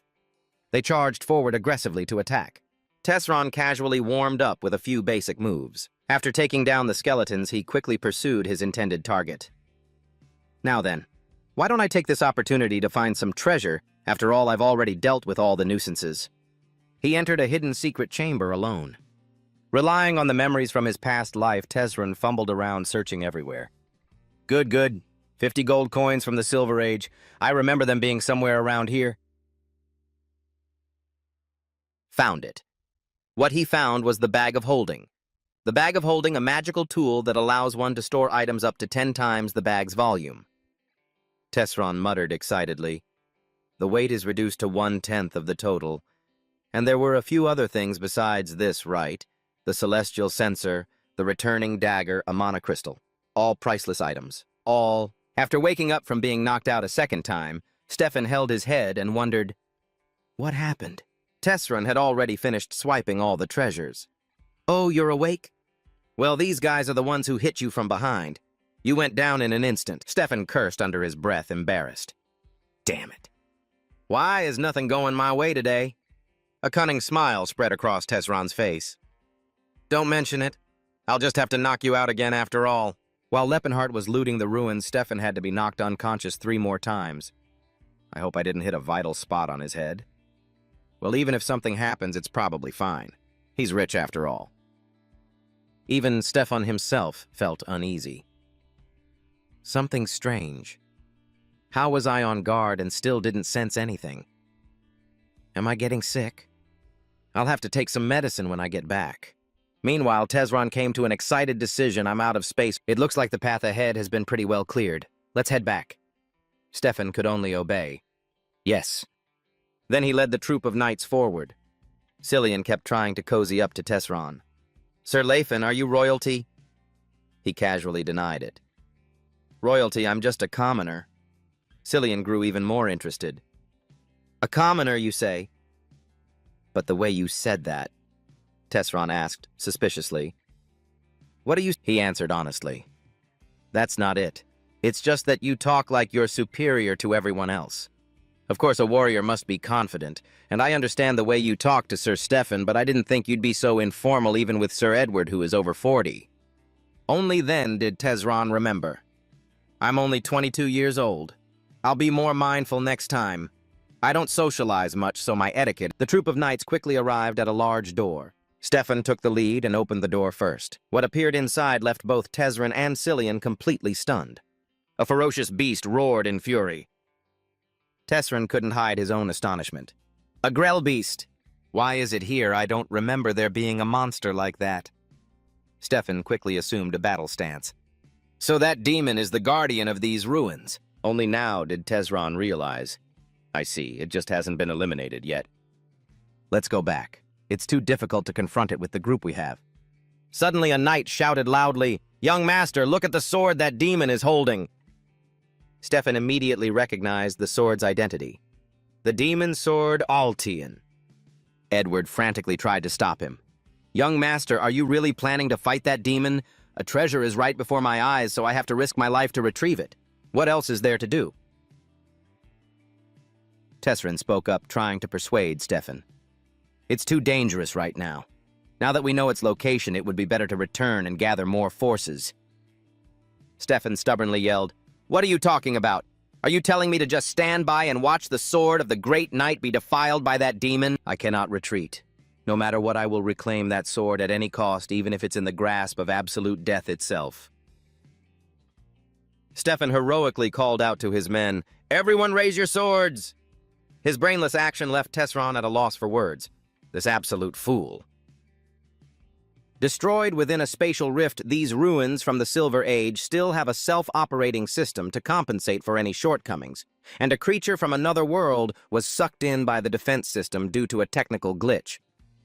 In other words, these creatures called Dungeon Guardians were living peaceful lives until they were suddenly kidnapped and forced into unpaid labor. And when a creature becomes one with the ruins system, it grows significantly stronger. Tesron calmly assessed, Furthermore, that is the demon that killed Sir Claude, a key wielder. If a demon stronger than a Tagrel is the Dungeon Guardian, its power will be on a completely different level. Stefan hastily gave the order, That monster is bound in chains. Are you all really afraid of something that's tied down like that? Tessrin coldly reminded him. Are you seriously going to fight that monster? You don't stand a chance. All of you will be wiped out. Edward tried to save face for Stefan. We are grateful for your help, but it seems you are just a wanderer who knows nothing of honor. There are things in this world worth sacrificing one's life for. No, really, you are completely out of your depth in this matter. Knights of House Altian, sacrifice yourselves for honor, and prove your courage. Watching the knights stubbornly charge forward, Tessron thought with dismay. They can't even handle a Tagrel. How are they supposed to kill this thing? Asked. Cillian also quickly joined the battle. O clerics of Philinins, grant us the blessing of the goddess. The knights charged forward with gusto. Begone, you vile demon! The ferocious Grell beast tore through the first line. Tessrin muttered to himself in frustration, I told you this would happen. He dodged lightly and commented with a sigh, and there goes another one. What a bunch of walking punching bags. Stefan's voice continued to echo across the battlefield. Hold the formation. We are the Knights of House Altian. Our bravery will make that demon tremble. Tessrin calculated silently in his head. I think I've more or less figured out what kind of person Stefan is. No matter what I say, he'll never listen. But Sir Edward seems to be a reasonable man. I can probably persuade him. And Stefan was somehow still holding his own against the Grell beast. To put it nicely, he was floating like a butterfly and stinging like a bee. To be honest, he was just landing cheap shots. Cillian, standing on the sidelines, continuously used holy magic for support. O great Philinins, smash that evil creature with your mace of light. A barrage of holy maces rained down upon the Grell beast. Cillian continuously followed up with more attacks. Witness the true power of Philinins. O great Philinins, bring down 1,000 holy maces upon it. His attack successfully held back the Grell beast. Relcia seized the opportunity, leaping onto the enemy's head. She distracted it with a flurry of stabs, and Stefan quickly closed in to land a critical blow. Well done, Relcia. Her skill truly impressed Tessron. That girl Relcia seems very skilled, even more so than Sir Edward. She might be the second strongest in this group. Perhaps I've underestimated them. Just then, Todd joined the fray. Rakua de Altun Varus. O cold winds of the north, gather in my hands and sweep all away in a... He finished the incantation, conjuring a raging vortex. Countless blue sensor lines appeared on the ceiling. Then suddenly they turned a warning yellow. The chains holding the Grell beast began to resonate, chanting an incantation, Hepin Raltar Philoda Ren tu Vide Phase Taron. Current defense system failing.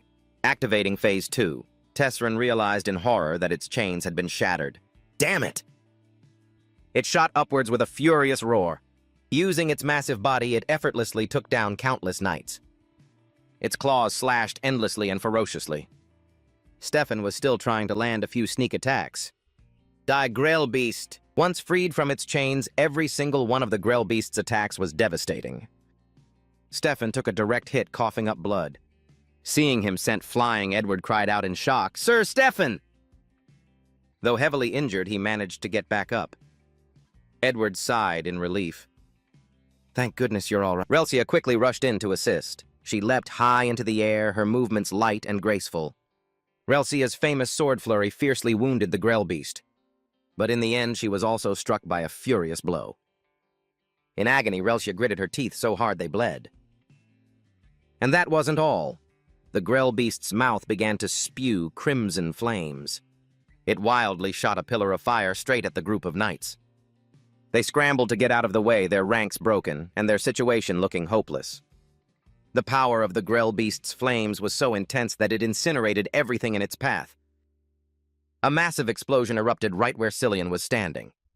He was too stunned to dodge in time. Suddenly, Cillian's eyes widened. It was Tessron who had lunged forward just in time to shield him from the deadly flames. Lathan!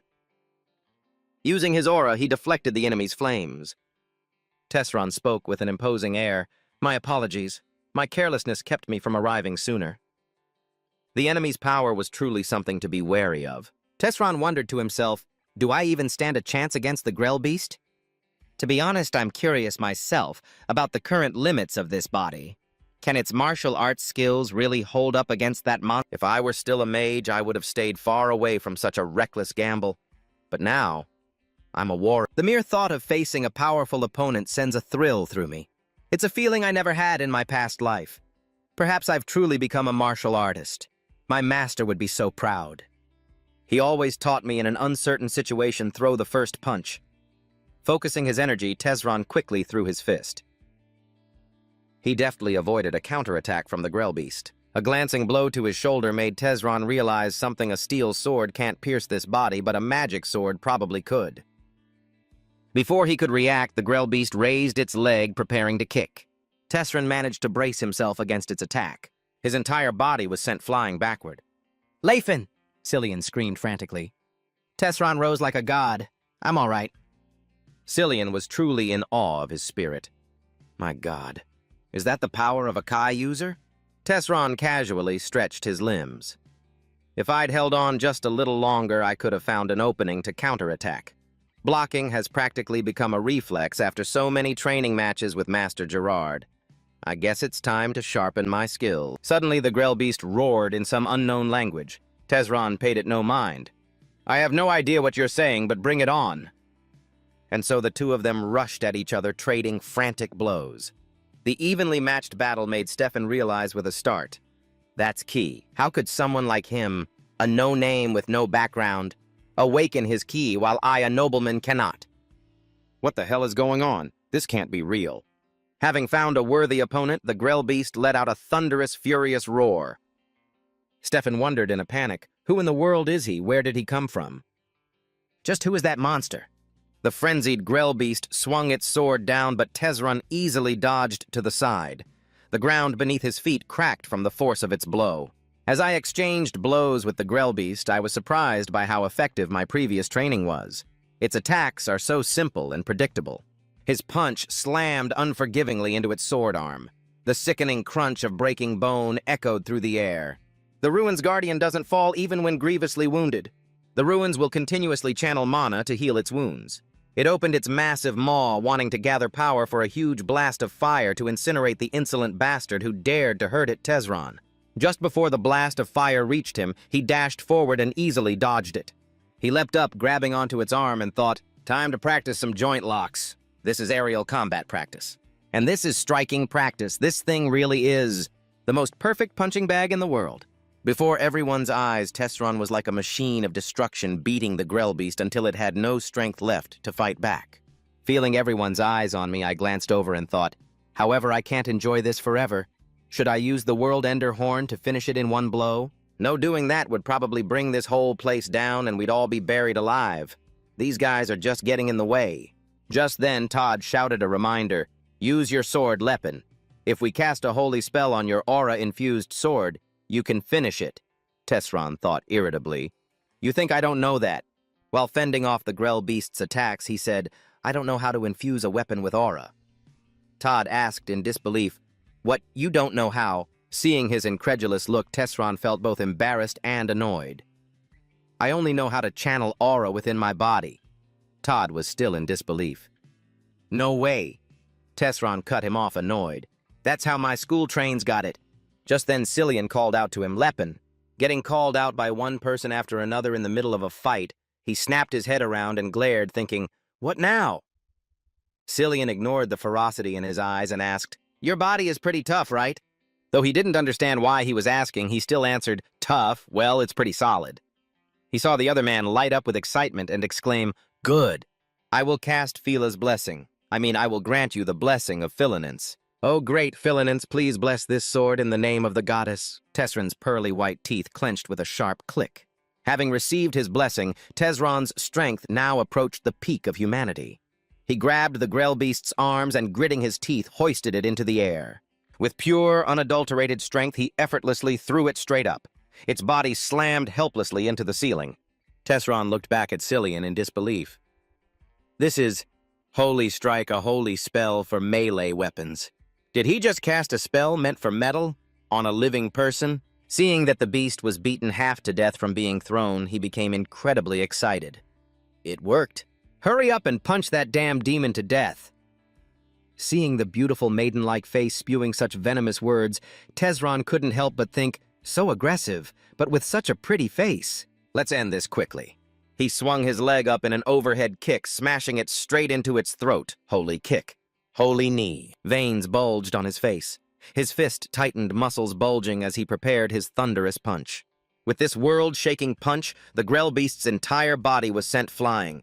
The chains on its body shattered from the impact. A move he called Holy Punch.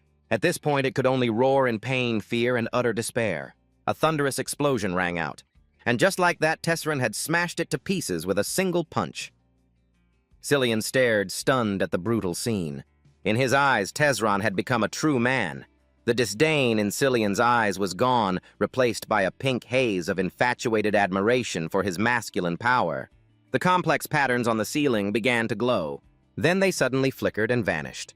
Looking at its ruined corpse, Cillian hesitated slightly. Is it over? Tezron, still feeling the effects of the blessing, spoke up quickly. Hey, dispel the spell already. Stefan, helped up by Edward, asked shakily. You're Leppin, right? So you've been hiding your true strength all this time. You must think we're a joke. I admit you're strong, but I will not forgive you for trampling on a knight's honor. Were you laughing at us while we struggled? Tezron had no idea where he was coming from. What, I never laughed at you guys. To laugh at someone, you first have to actually pay attention to them. I didn't even bother looking your way. Seeing Tezron's back turned to him, he went mad trying to draw his sword for a fight. What did you say? How dare you turn your back on me, model? He paid no mind and bent down to pick up the sword. The other man, already weakened, lunged for it and missed, becoming even more unstable and stumbling to one side.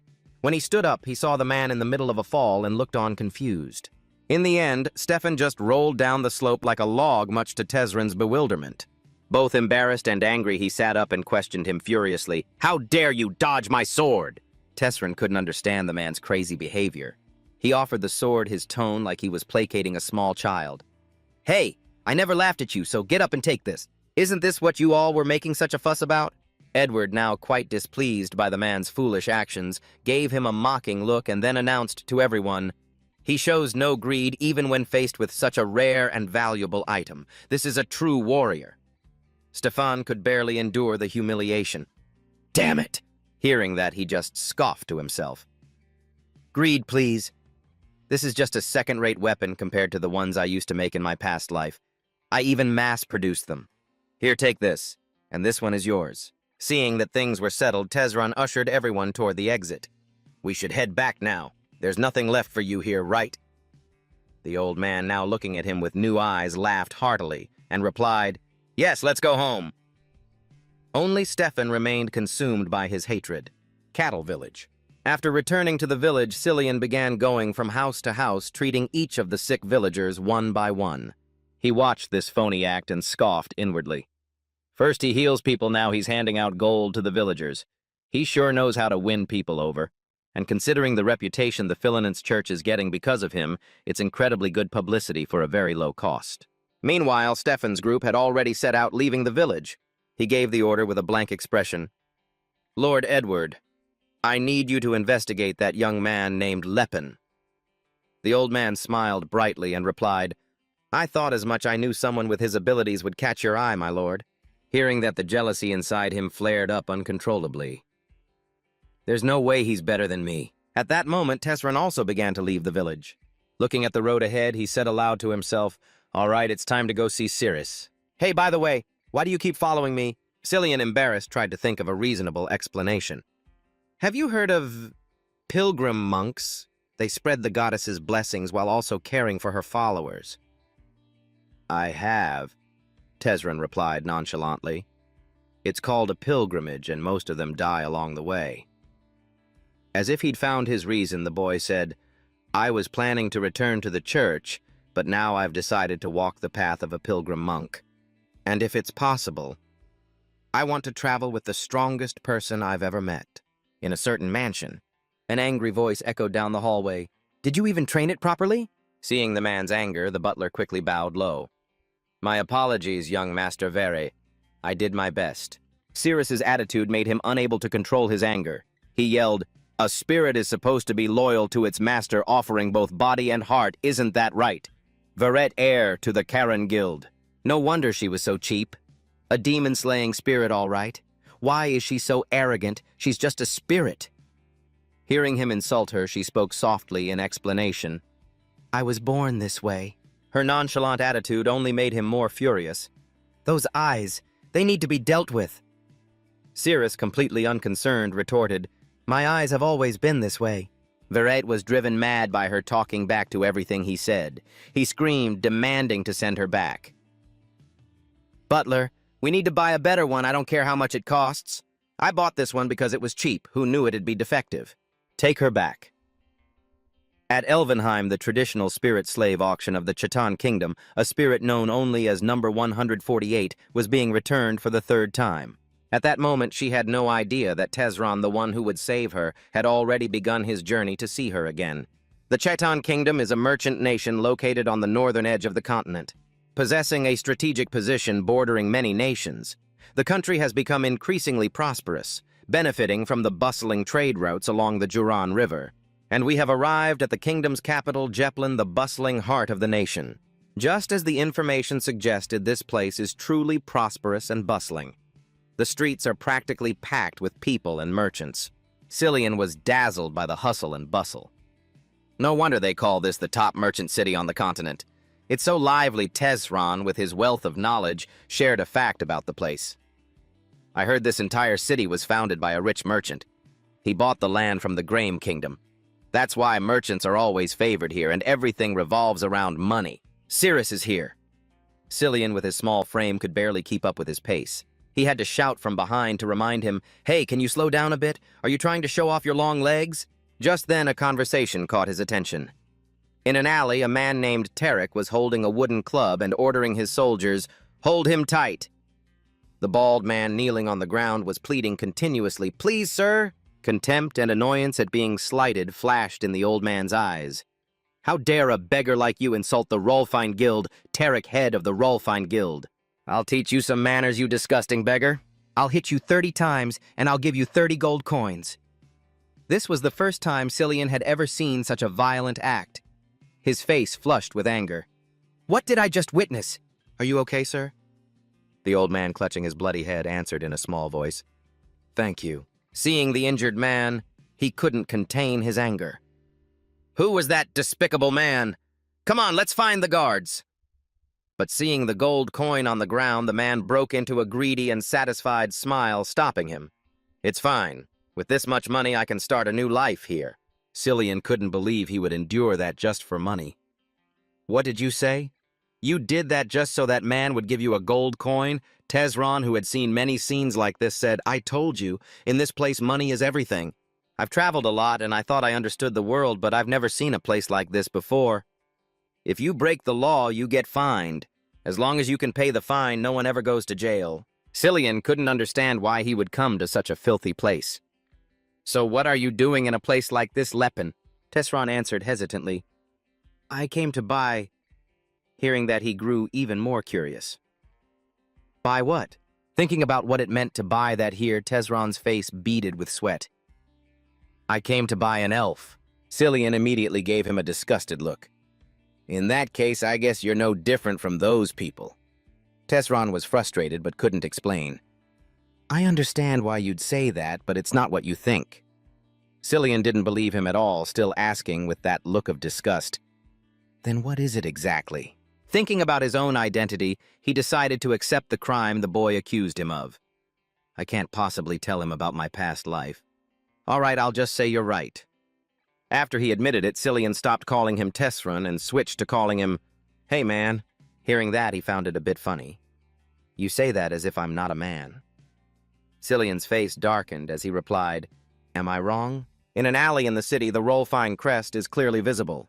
After hearing the elf maiden recount the situation on the street, Loa sneered as if she'd heard a joke.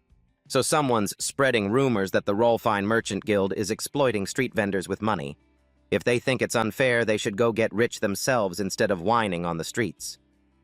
She bowed her head slightly obediently, agreeing, You are right, master.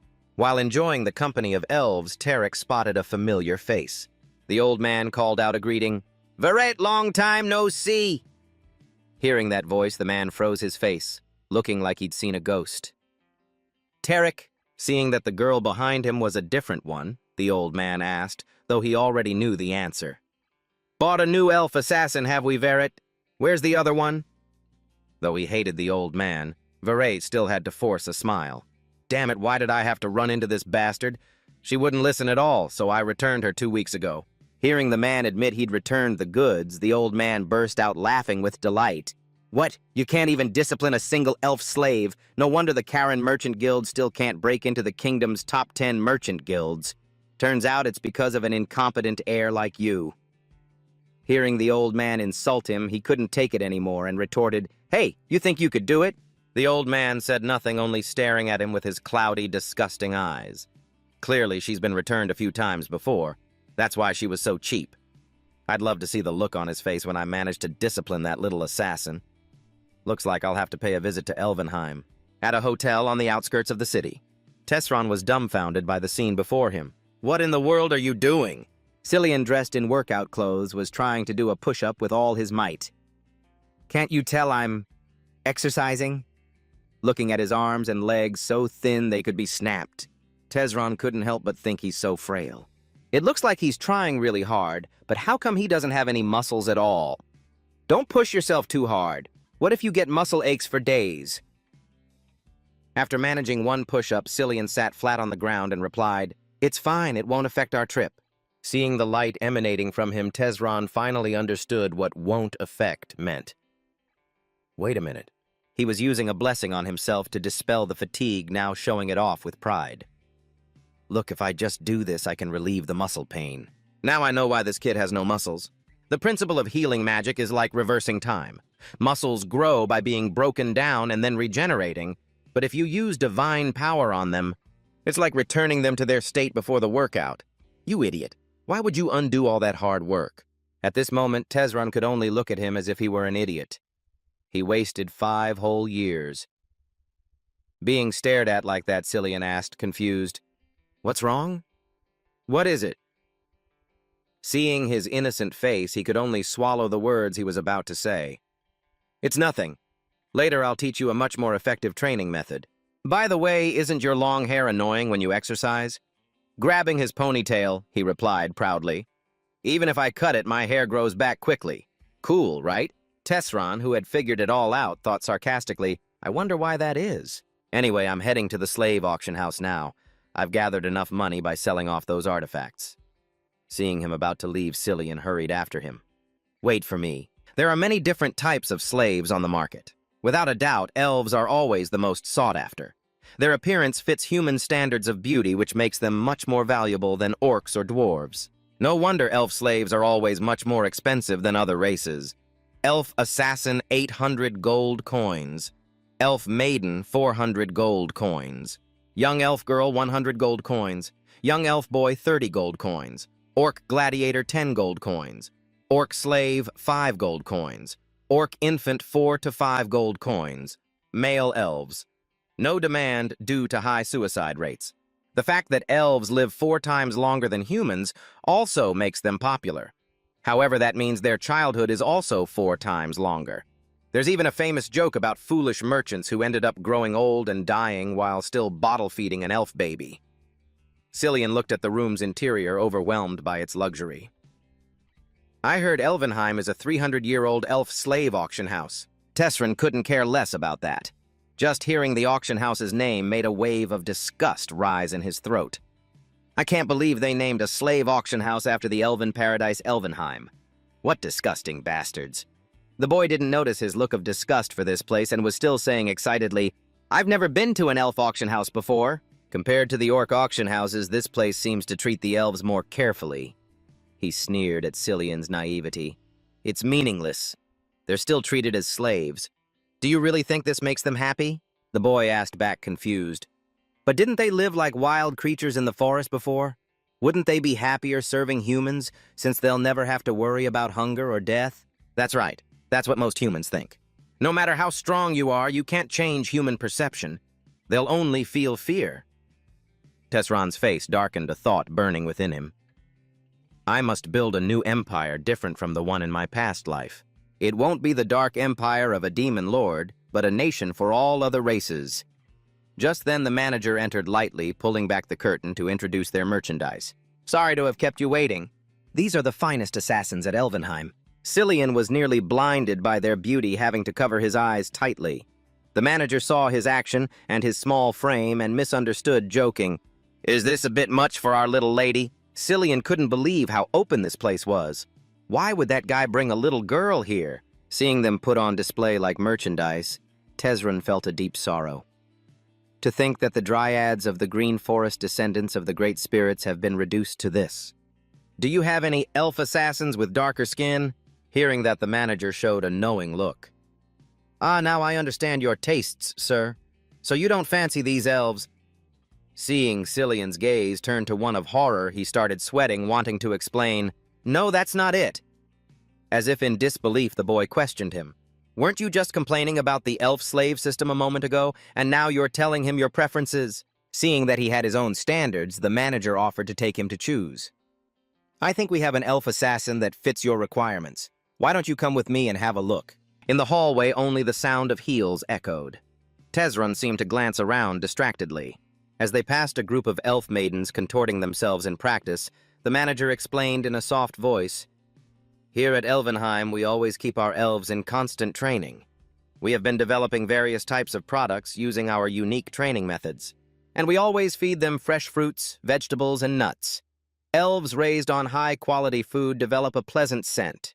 Many elves are underdeveloped, but as you can see, the elves at our auction house..." Hearing them talk about raising elves like some kind of livestock made him unable to bear it any longer, and his face darkened as he interrupted, "I've heard enough. Take us to her." The manager was shaken by his cold, murderous gaze. He coughed lightly. Standing before two guards, he said in a cold voice, "We're here to see number 148. These are young assassin candidates who have not yet reached adulthood. We are training them for combat. And the elf girl over there is the one I mentioned." Upon seeing a familiar face from his past, Tezran couldn't hold back his tears. Cirrus was standing before him in the flesh, her tanned skin now covered in wounds from battle. But even so, that willpower and determination hadn't faded one bit. Tezran couldn't hold back his longing, and softly called her name in his heart, Cirrus. After his long, arduous journey, our main character finally reached his destination, Jeplin. In the past, or rather in Tezran's previous life in his research lab. Seeing Leppenhart about to cause another disaster, Cirrus tried to stop him, but it was too late. "Lord Leppenhart, you can't mix those things together." Amidst the loud explosion, her helpless voice rang out, "See, it blew up!" Only then did Leppenhart snap out of it and yell, "It's on fire!" Cirrus said helplessly, "You're not supposed to mix a fire essence with a shadow seed." Knowing he'd messed up, he knelt on the ground like a child admitting his mistake. "I'm sorry. I really thought it would work this time." Cirrus sat on the floor and yelled in frustration, "You said the exact same thing yesterday and it blew up then, too, remember?" Even as she said that, Cirrus couldn't help but think to herself, "Oh my God, how can a grown man be this adorable?" "Come here, Lord Leppenhart. Your face is covered in soot." He was a little displeased that she kept calling him Lord. "Hey, when are you going to stop calling me Lord Leppenhart? I told you to just call me by my name." Cirrus closed her eyes and answered firmly, "I cannot do that."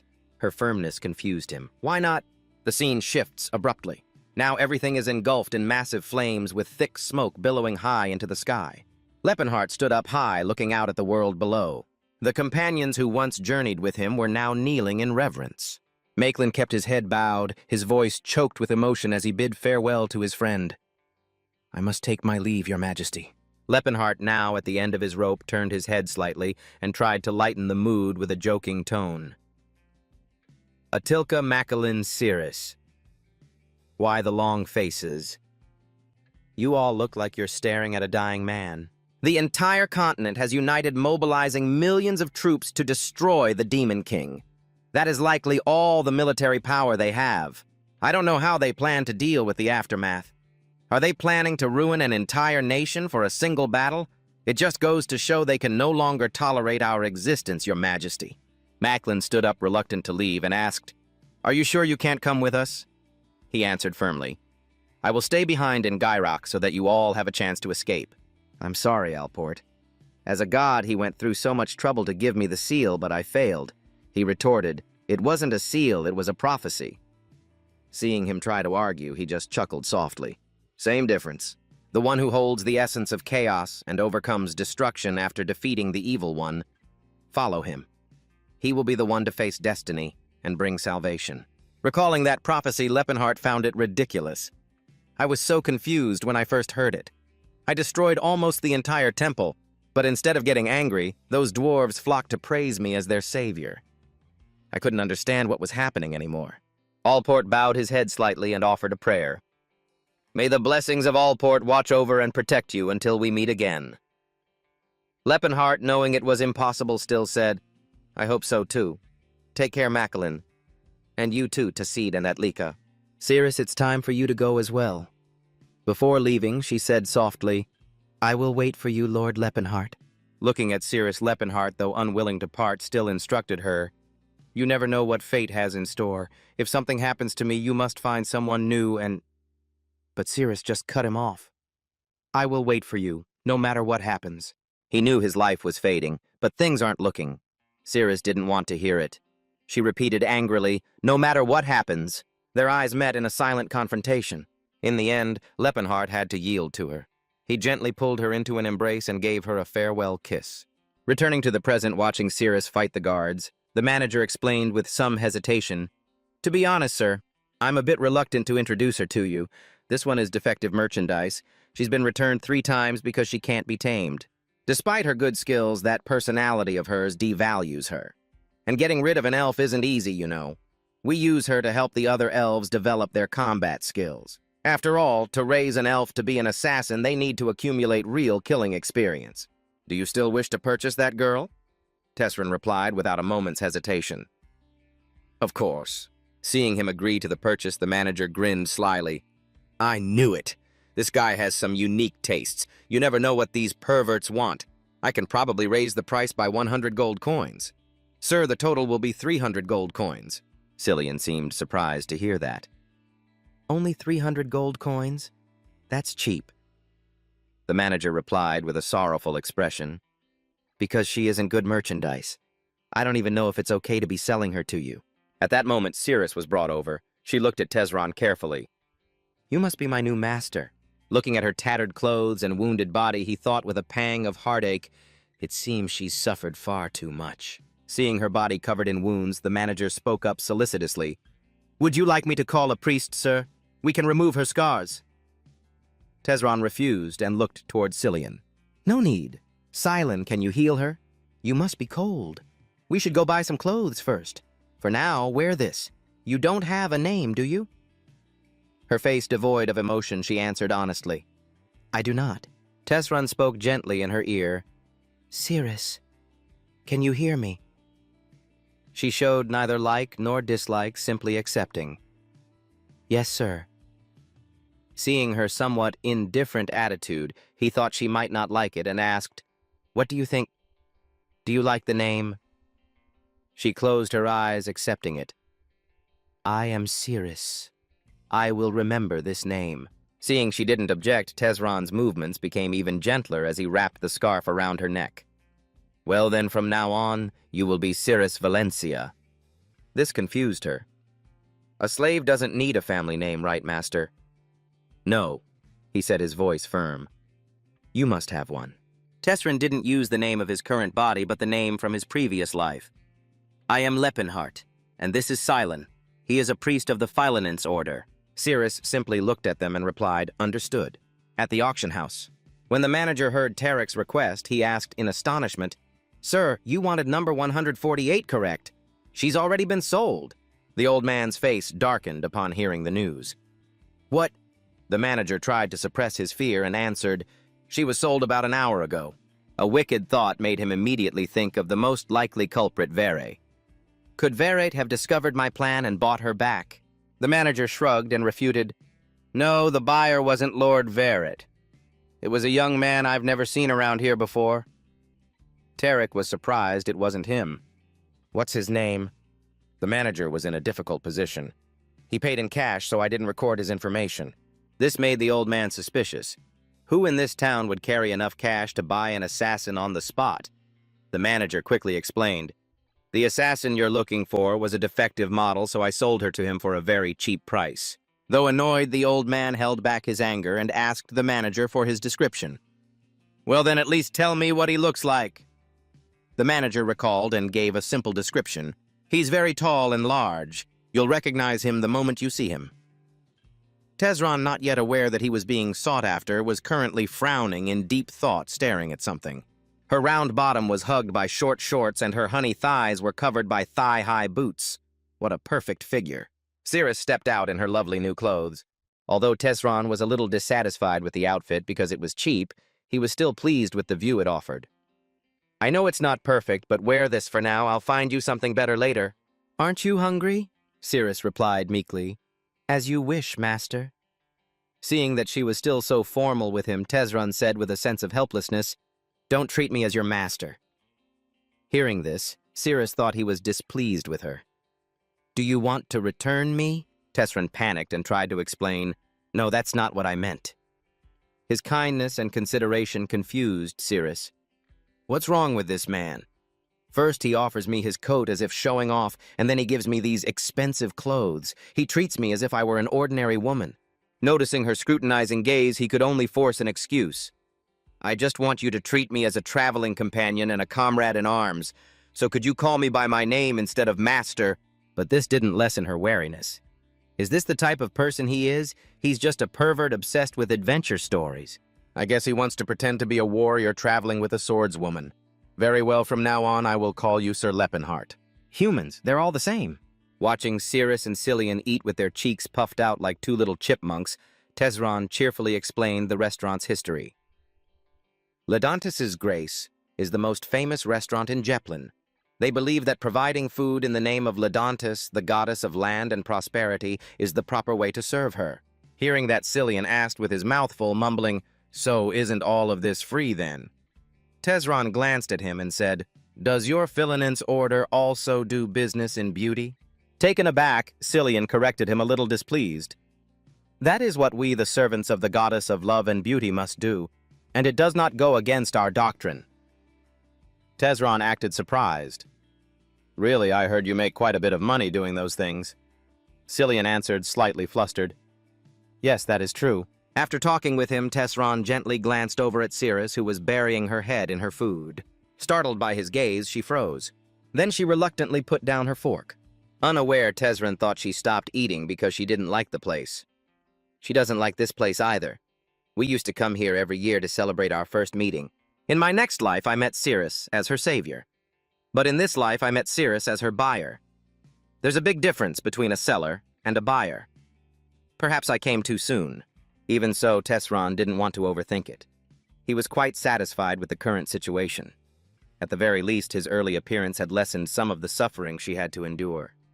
She'll understand my true intentions someday. For now, this is enough. Seeing him approach, the owner of the weapon stall began his sales pitch. These are the best weapons in our shop. You'll never find weapons like this anywhere else. Tesron gently asked for her opinion. Cirrus, what do you think? Do you like any of these?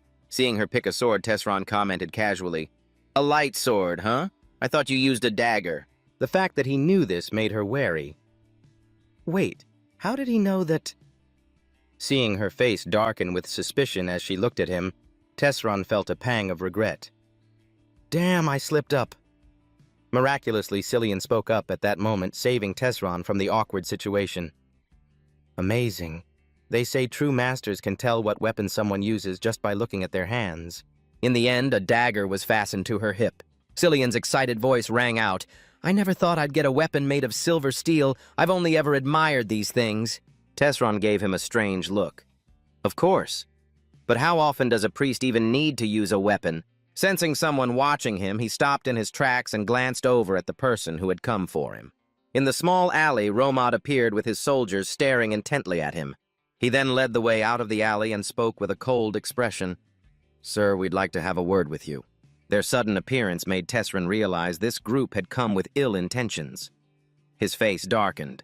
Knowing they didn't come in peace, his attitude was extremely poor. What is it?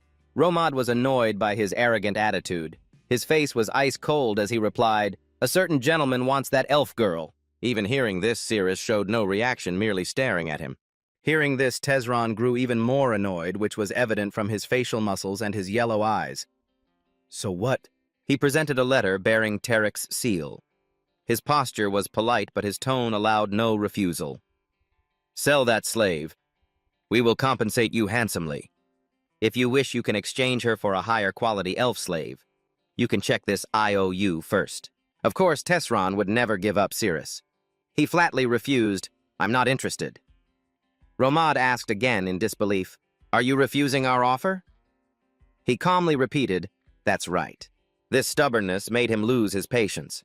"Do you clearly not understand what we're offering? We already said you will be compensated handsomely." Seeing him still prattling on Tesron's face darkened as he replied, "You're the one who doesn't understand me. I said I'm not interested." Seeing that neither threats nor persuasion worked, he turned around, leaving a sentence full of hidden meaning. "You're a strange one. I guess we have nothing more to say. You must be very fond of that elf slave, huh?" Tesron snorted in annoyance. "Who does he think he is?" Cillian agreed with him. "We've been running into a lot of weirdos lately, at the Tarek family mansion." Not seeing Cirrus, the old man roared in fury. "What? How could you come back empty-handed, Romad?" He bowed his head low and explained, "No matter how high a price I offered, that fool refused to sell." Hearing this, Tarek yelled angrily, "You should have just beaten him and taken the deed." He had to explain once more. There were too many prying eyes there. "I think you should handle this more reasonably. First, we'll wait for the right moment to capture that slave girl. Then we'll declare her dead and offer double the compensation. Once that slave girl is sold at a low price, it will surely catch his attention." After hearing the plan from him, Tarek seemed pleased. "That's a decent plan. This time take Lantis with you. He has held on for too long to things that should have been ours." The next morning at the hotel Tesron had rented, bags of gold coins spread across the bed were giving off a sparkling light. Looking at the remaining gold, Tesron pondered to himself. "I only planned on spending 2,000 gold, but I ended up using more than I expected. Then again, to rebuild this empire, this amount is really nothing. Perhaps I should invest it instead of just messing around like this." Come to think of it, it was around this time that a famine was ravaging the neighboring Krovence kingdom. The Krovence kingdom is an agricultural nation blessed by Lenvati, the goddess of the earth. Its lands are fertile and its harvests bountiful. For that reason, no one could have predicted that a famine was on the horizon. Thanks to the memories of his past life, Tesron could choose his first investment path. However, by next spring, countless people had starved to death and were brutally cannibalized. Investing in grain now would be a smart move. These three businesses are the ones I need to watch: the Rolfine merchants, the Charon merchants, and the Tauvan merchants. Investing in the Rolfine merchants is a bad idea. That guy was a perverted sex offender in my past life. If I have to choose between the other two, I'll go with the Rolfine merchants' rival, the Tauvan merchants. They're the third largest grain traders on the continent. Meanwhile, in his office, Seabolt was tearing his hair out over a report. Damn it. The Rolfine merchants are selling wheat and barley at half price. How can the second largest business on the continent be so clueless? I'm Seabolt Tauvan, head of the Tauvan merchants. At this rate, we're going to lose all our customers. The best I can hope for is to somehow pay off our upcoming debts. Just then, the butler opened the door, looking flustered. Sir Seabolt, you have a visitor. He says he wants to invest in our business. Seabolt, uninterested, waved it off. A few gold coins can't solve our situation right now. I can't be bothered. Get rid of him. But the butler's next word stopped him cold. But, sir, he offered a total of 1,500 gold coins. Seabolt, unable to believe his ears, asked again, "What?" Tesron was then invited in. As he sat down, he tossed 3 bags of gold onto the table and immediately stated his desire. "I want to invest all 1,500 of these gold coins in grain. I will sell it to the Krovence kingdom next spring after the barley harvest." Seabolt asked in disbelief. "What did you just say? The Krovence kingdom? Selling grain to the Krovence kingdom is like selling them soap. There's no way that would ever happen." Hearing this, he just scoffed and muttered, "Can orcs only use soap once?" The man didn't hear clearly and asked what. Not wanting him to know, he simply replied, "It's nothing. Even if the deal fails, I'm the only one who loses everything. but if it succeeds, you'll profit as well. So this is actually a good deal for you. Even so, Sibolt couldn't just watch him throw money away and tried his best to dissuade him. That's true, but I can't advise you to invest in something that's guaranteed to fail. You should reconsider. Seeing the man's constant hesitation, Tesron pretended to be dissatisfied, picked up the money bags, and made to leave. If you don't want my money, I'll take it elsewhere. Alarmed, the man quickly stopped him. No, wait, young man. To be honest, the Taovan merchant's financial situation isn't very good right now. In fact, at this rate, we might go bankrupt during this difficult time and get bought out. That's why I'm advising you to invest in something else. Seeing that he was still trying to stop him from investing, Tesron sighed inwardly. Looks like he's just as stubborn as in my past life. I guess that's just his personality. He then said aloud, "This is my money. I'll use it as I please. Just bring me the papers. You just need to promise me one thing. Don't use my money for anything else without my consent." Under his intimidating gaze, Sibolt didn't dare do otherwise and meekly replied, "Of course, sir." As the butler brought the contract, Tesron seemed to remember something and asked, "And there's a Taovan branch in the Graham Kingdom, right?" The man bowed his head slightly as he took the contract and replied, "Yes, we just opened a trade route in the north." Hearing that, he pressed on. "So is there a branch near the Delpha Magic Tower?" The man thought for a moment, then answered, "No, but the Ranta branch does pass through Delphia." Hearing this, Tesron immediately asked for his help. "Then could you find someone for me?" He agreed immediately. "Certainly. Just give me their name and I'll get in touch right away." It turned out the person he wanted to find was himself in this life. I have to use this opportunity to gather information about Leppenhart at the Magic Tower. Meanwhile, at the hotel, Cillian was watching Cirrus prepare for combat training.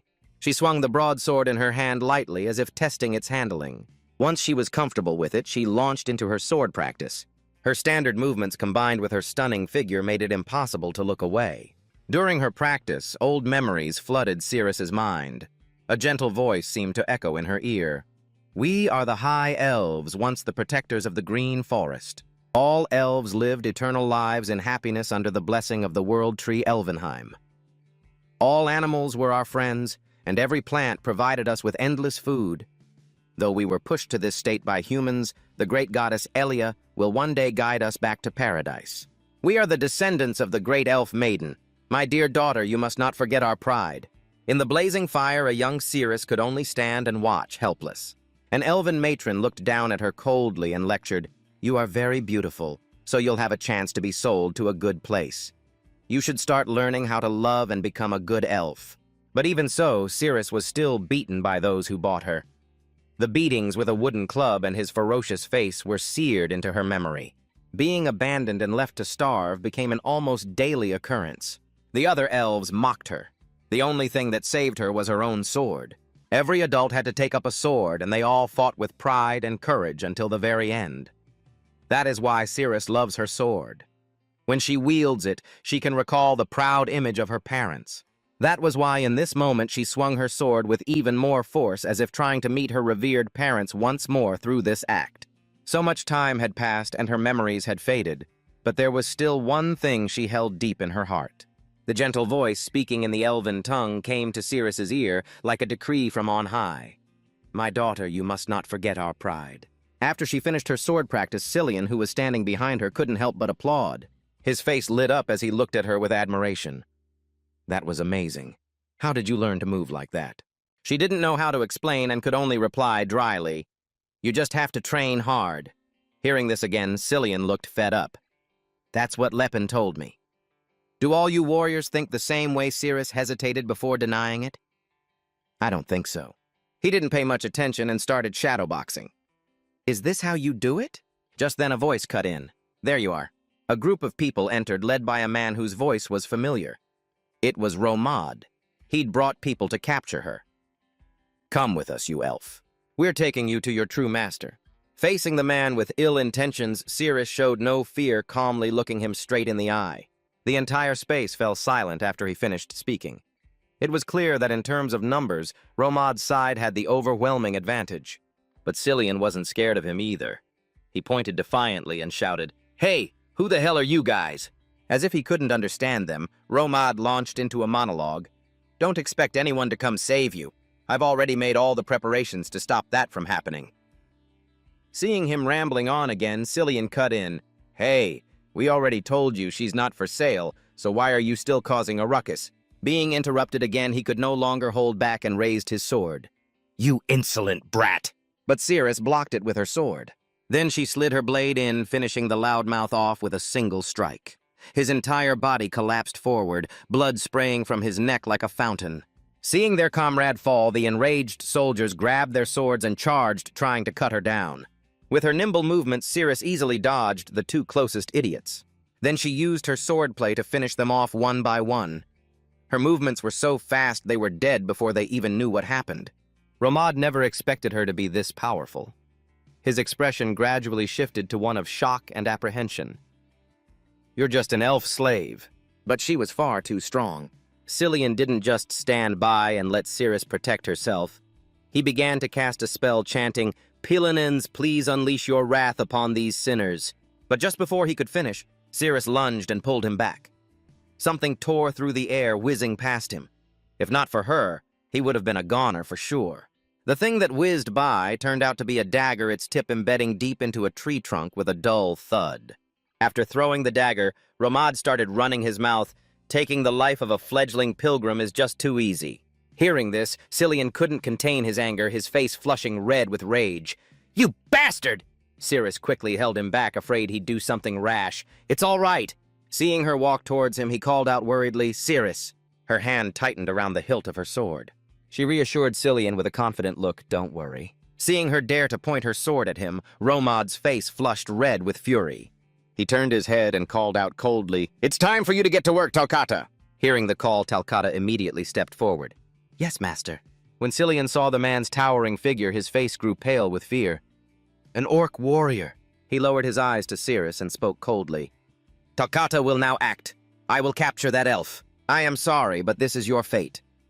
Translation: I'm truly sorry, but this is beyond our control. Just accept your fate. With just a glance, she could tell his skills were superb, which made her hesitate slightly.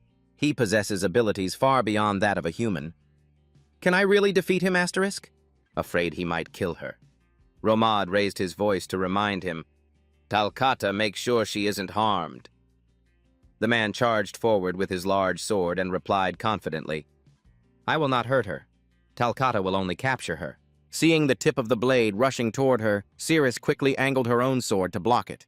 But suddenly the tip of his blade shifted to the left instead of continuing its thrust, catching her off guard and leaving her no time to react. He used the flat of his blade to strike Cirrus hard on the back. This sent her staggering to the right. Cirrus was shocked that someone with such a large build could have such agile sword skills. "He's really strong. I shouldn't have left my dagger back in the room." Seeing him raise his sword to defend Cirrus, immediately jumped up, preparing to dodge. Seeing him dragging things out, Romad became annoyed and yelled, "What are you playing at, Talcata? You can't even capture a single female elf." Noticing his master's anger, he cursed inwardly. Damn it, so much for dinner tonight. Forced to act, he had no choice but to attack more fiercely, but she dodged his every move. Drops of sweat trickled down Talcata's face. With each exchange, Cirrus's expression grew more grim. She gritted her teeth, watching him warily. At that moment, he swung his blade up, preparing to strike down. Sensing the danger, she lifted her legs and decided to run straight towards him. Talcata never expected her to do this. Annoyed, he swung his sword straight down. But Cirrus, as if she didn't feel a thing, kept running straight toward him. The tip of the sword was now just a few centimeters from her face, but Cirrus didn't back down. Her gaze was more determined than ever. Talcata was startled by her reckless spirit. She wasn't even trying to dodge. At this rate. Because of this, he was forced to twist his wrist, turning a straight thrust into a sideways slash. Cirrus smiled as if she'd gotten exactly what she wanted. Without mercy, the tip of her sword plunged into Talcata. She then slid it upward, aiming for his neck, but due to her smaller stature, she only managed to wound him slightly. Talcata stared at her as if she were insane. "I almost killed her. If I hadn't changed the direction of my blade." Sensing his thoughts, Cirrus smiled back. "I only did it because I trusted your skill." Suddenly, Cillian shouted, "Cirrus, can you block a throwing knife?" "What?" Though confused, she still answered, "I think I can." With that confirmation, Cillian immediately began to cast his magic. "All right, I'm counting on you." Seeing him start to chant again, Romad decided to try the same trick. "You bitch! I told you to stand still." The dagger cut through the air, flying like an arrow. Seeing this, a cold, sharp glint appeared in Cirrus's eyes as she glared at him. She quickly swung her sword, batting the dagger away. Thanks to her protection, Cillian completed his incantation. "Pillanins, I beseech you, unleash your wrath upon those bastards." The dense magical energy made Cirrus turn her head in astonishment. Even Romad's jaw dropped at the sight. Sweat poured down his face like a waterfall. The massive scepter under his control came crashing down, ready to crush Romad. As the scepter struck, a thunderous explosion echoed, startling the birds on the rooftops. Dust shot into the air, obscuring everything in a thick cloud. After that spectacular display, Cillian hurried over to Cirrus, signaling for her to run. Divine power is really only effective against demons and the undead. But that should be enough to buy us some time. Now let's go. Cirrus, never expecting him to have such talent, looked at him with admiration and replied, "Right." Cillian was stunned for a moment as she grabbed him by the collar and hauled him up. Without a moment's hesitation, Cirrus threw her sword. The heavy blade embedded itself deep in the wall. She leaped lightly onto the sword, then used it as a foothold to leap higher. Holding Cillian in her arms, she crashed right through a glass window to get inside. Seeing them escape, Romad angrily pointed in their direction and yelled, "Talcata, after them!" Just then, Lantis appeared, his voice full of scorn. "What is all this? Don't tell me you failed again. You can't even catch a single elven girl." Seeing him, Romad was like a mouse before a cat, stammering, because she's much stronger than we thought." The corner of his mouth curled into a mocking sneer. Even Talcata struggled. How strange. An ordinary elf hunter should have a hard time facing a veteran orc warrior. Well then, perhaps it's time I demonstrated my own worth. Where did they go? Without hesitation, Romad pointed in the direction they had fled. "That way." "Very well." In an instant, Lantis's figure vanished from behind him. He launched himself from a tree branch, leaping in the direction the two had fled. He moved like the wind, soaring gracefully through the shattered window.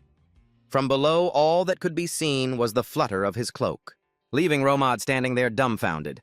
Even knowing how powerful Lantis was, he still couldn't believe it. Did he just leap over the rooftops as if it were nothing? So that's the power of an aura user. As he walked down the empty corridor, his deep, raspy voice echoed, "How nostalgic. I haven't played a game of hide-and-seek in a very long time." At that moment, Cirrus and Cillian had no idea what a formidable opponent they were facing. Their expressions were tense, worried that an enemy could appear at any moment.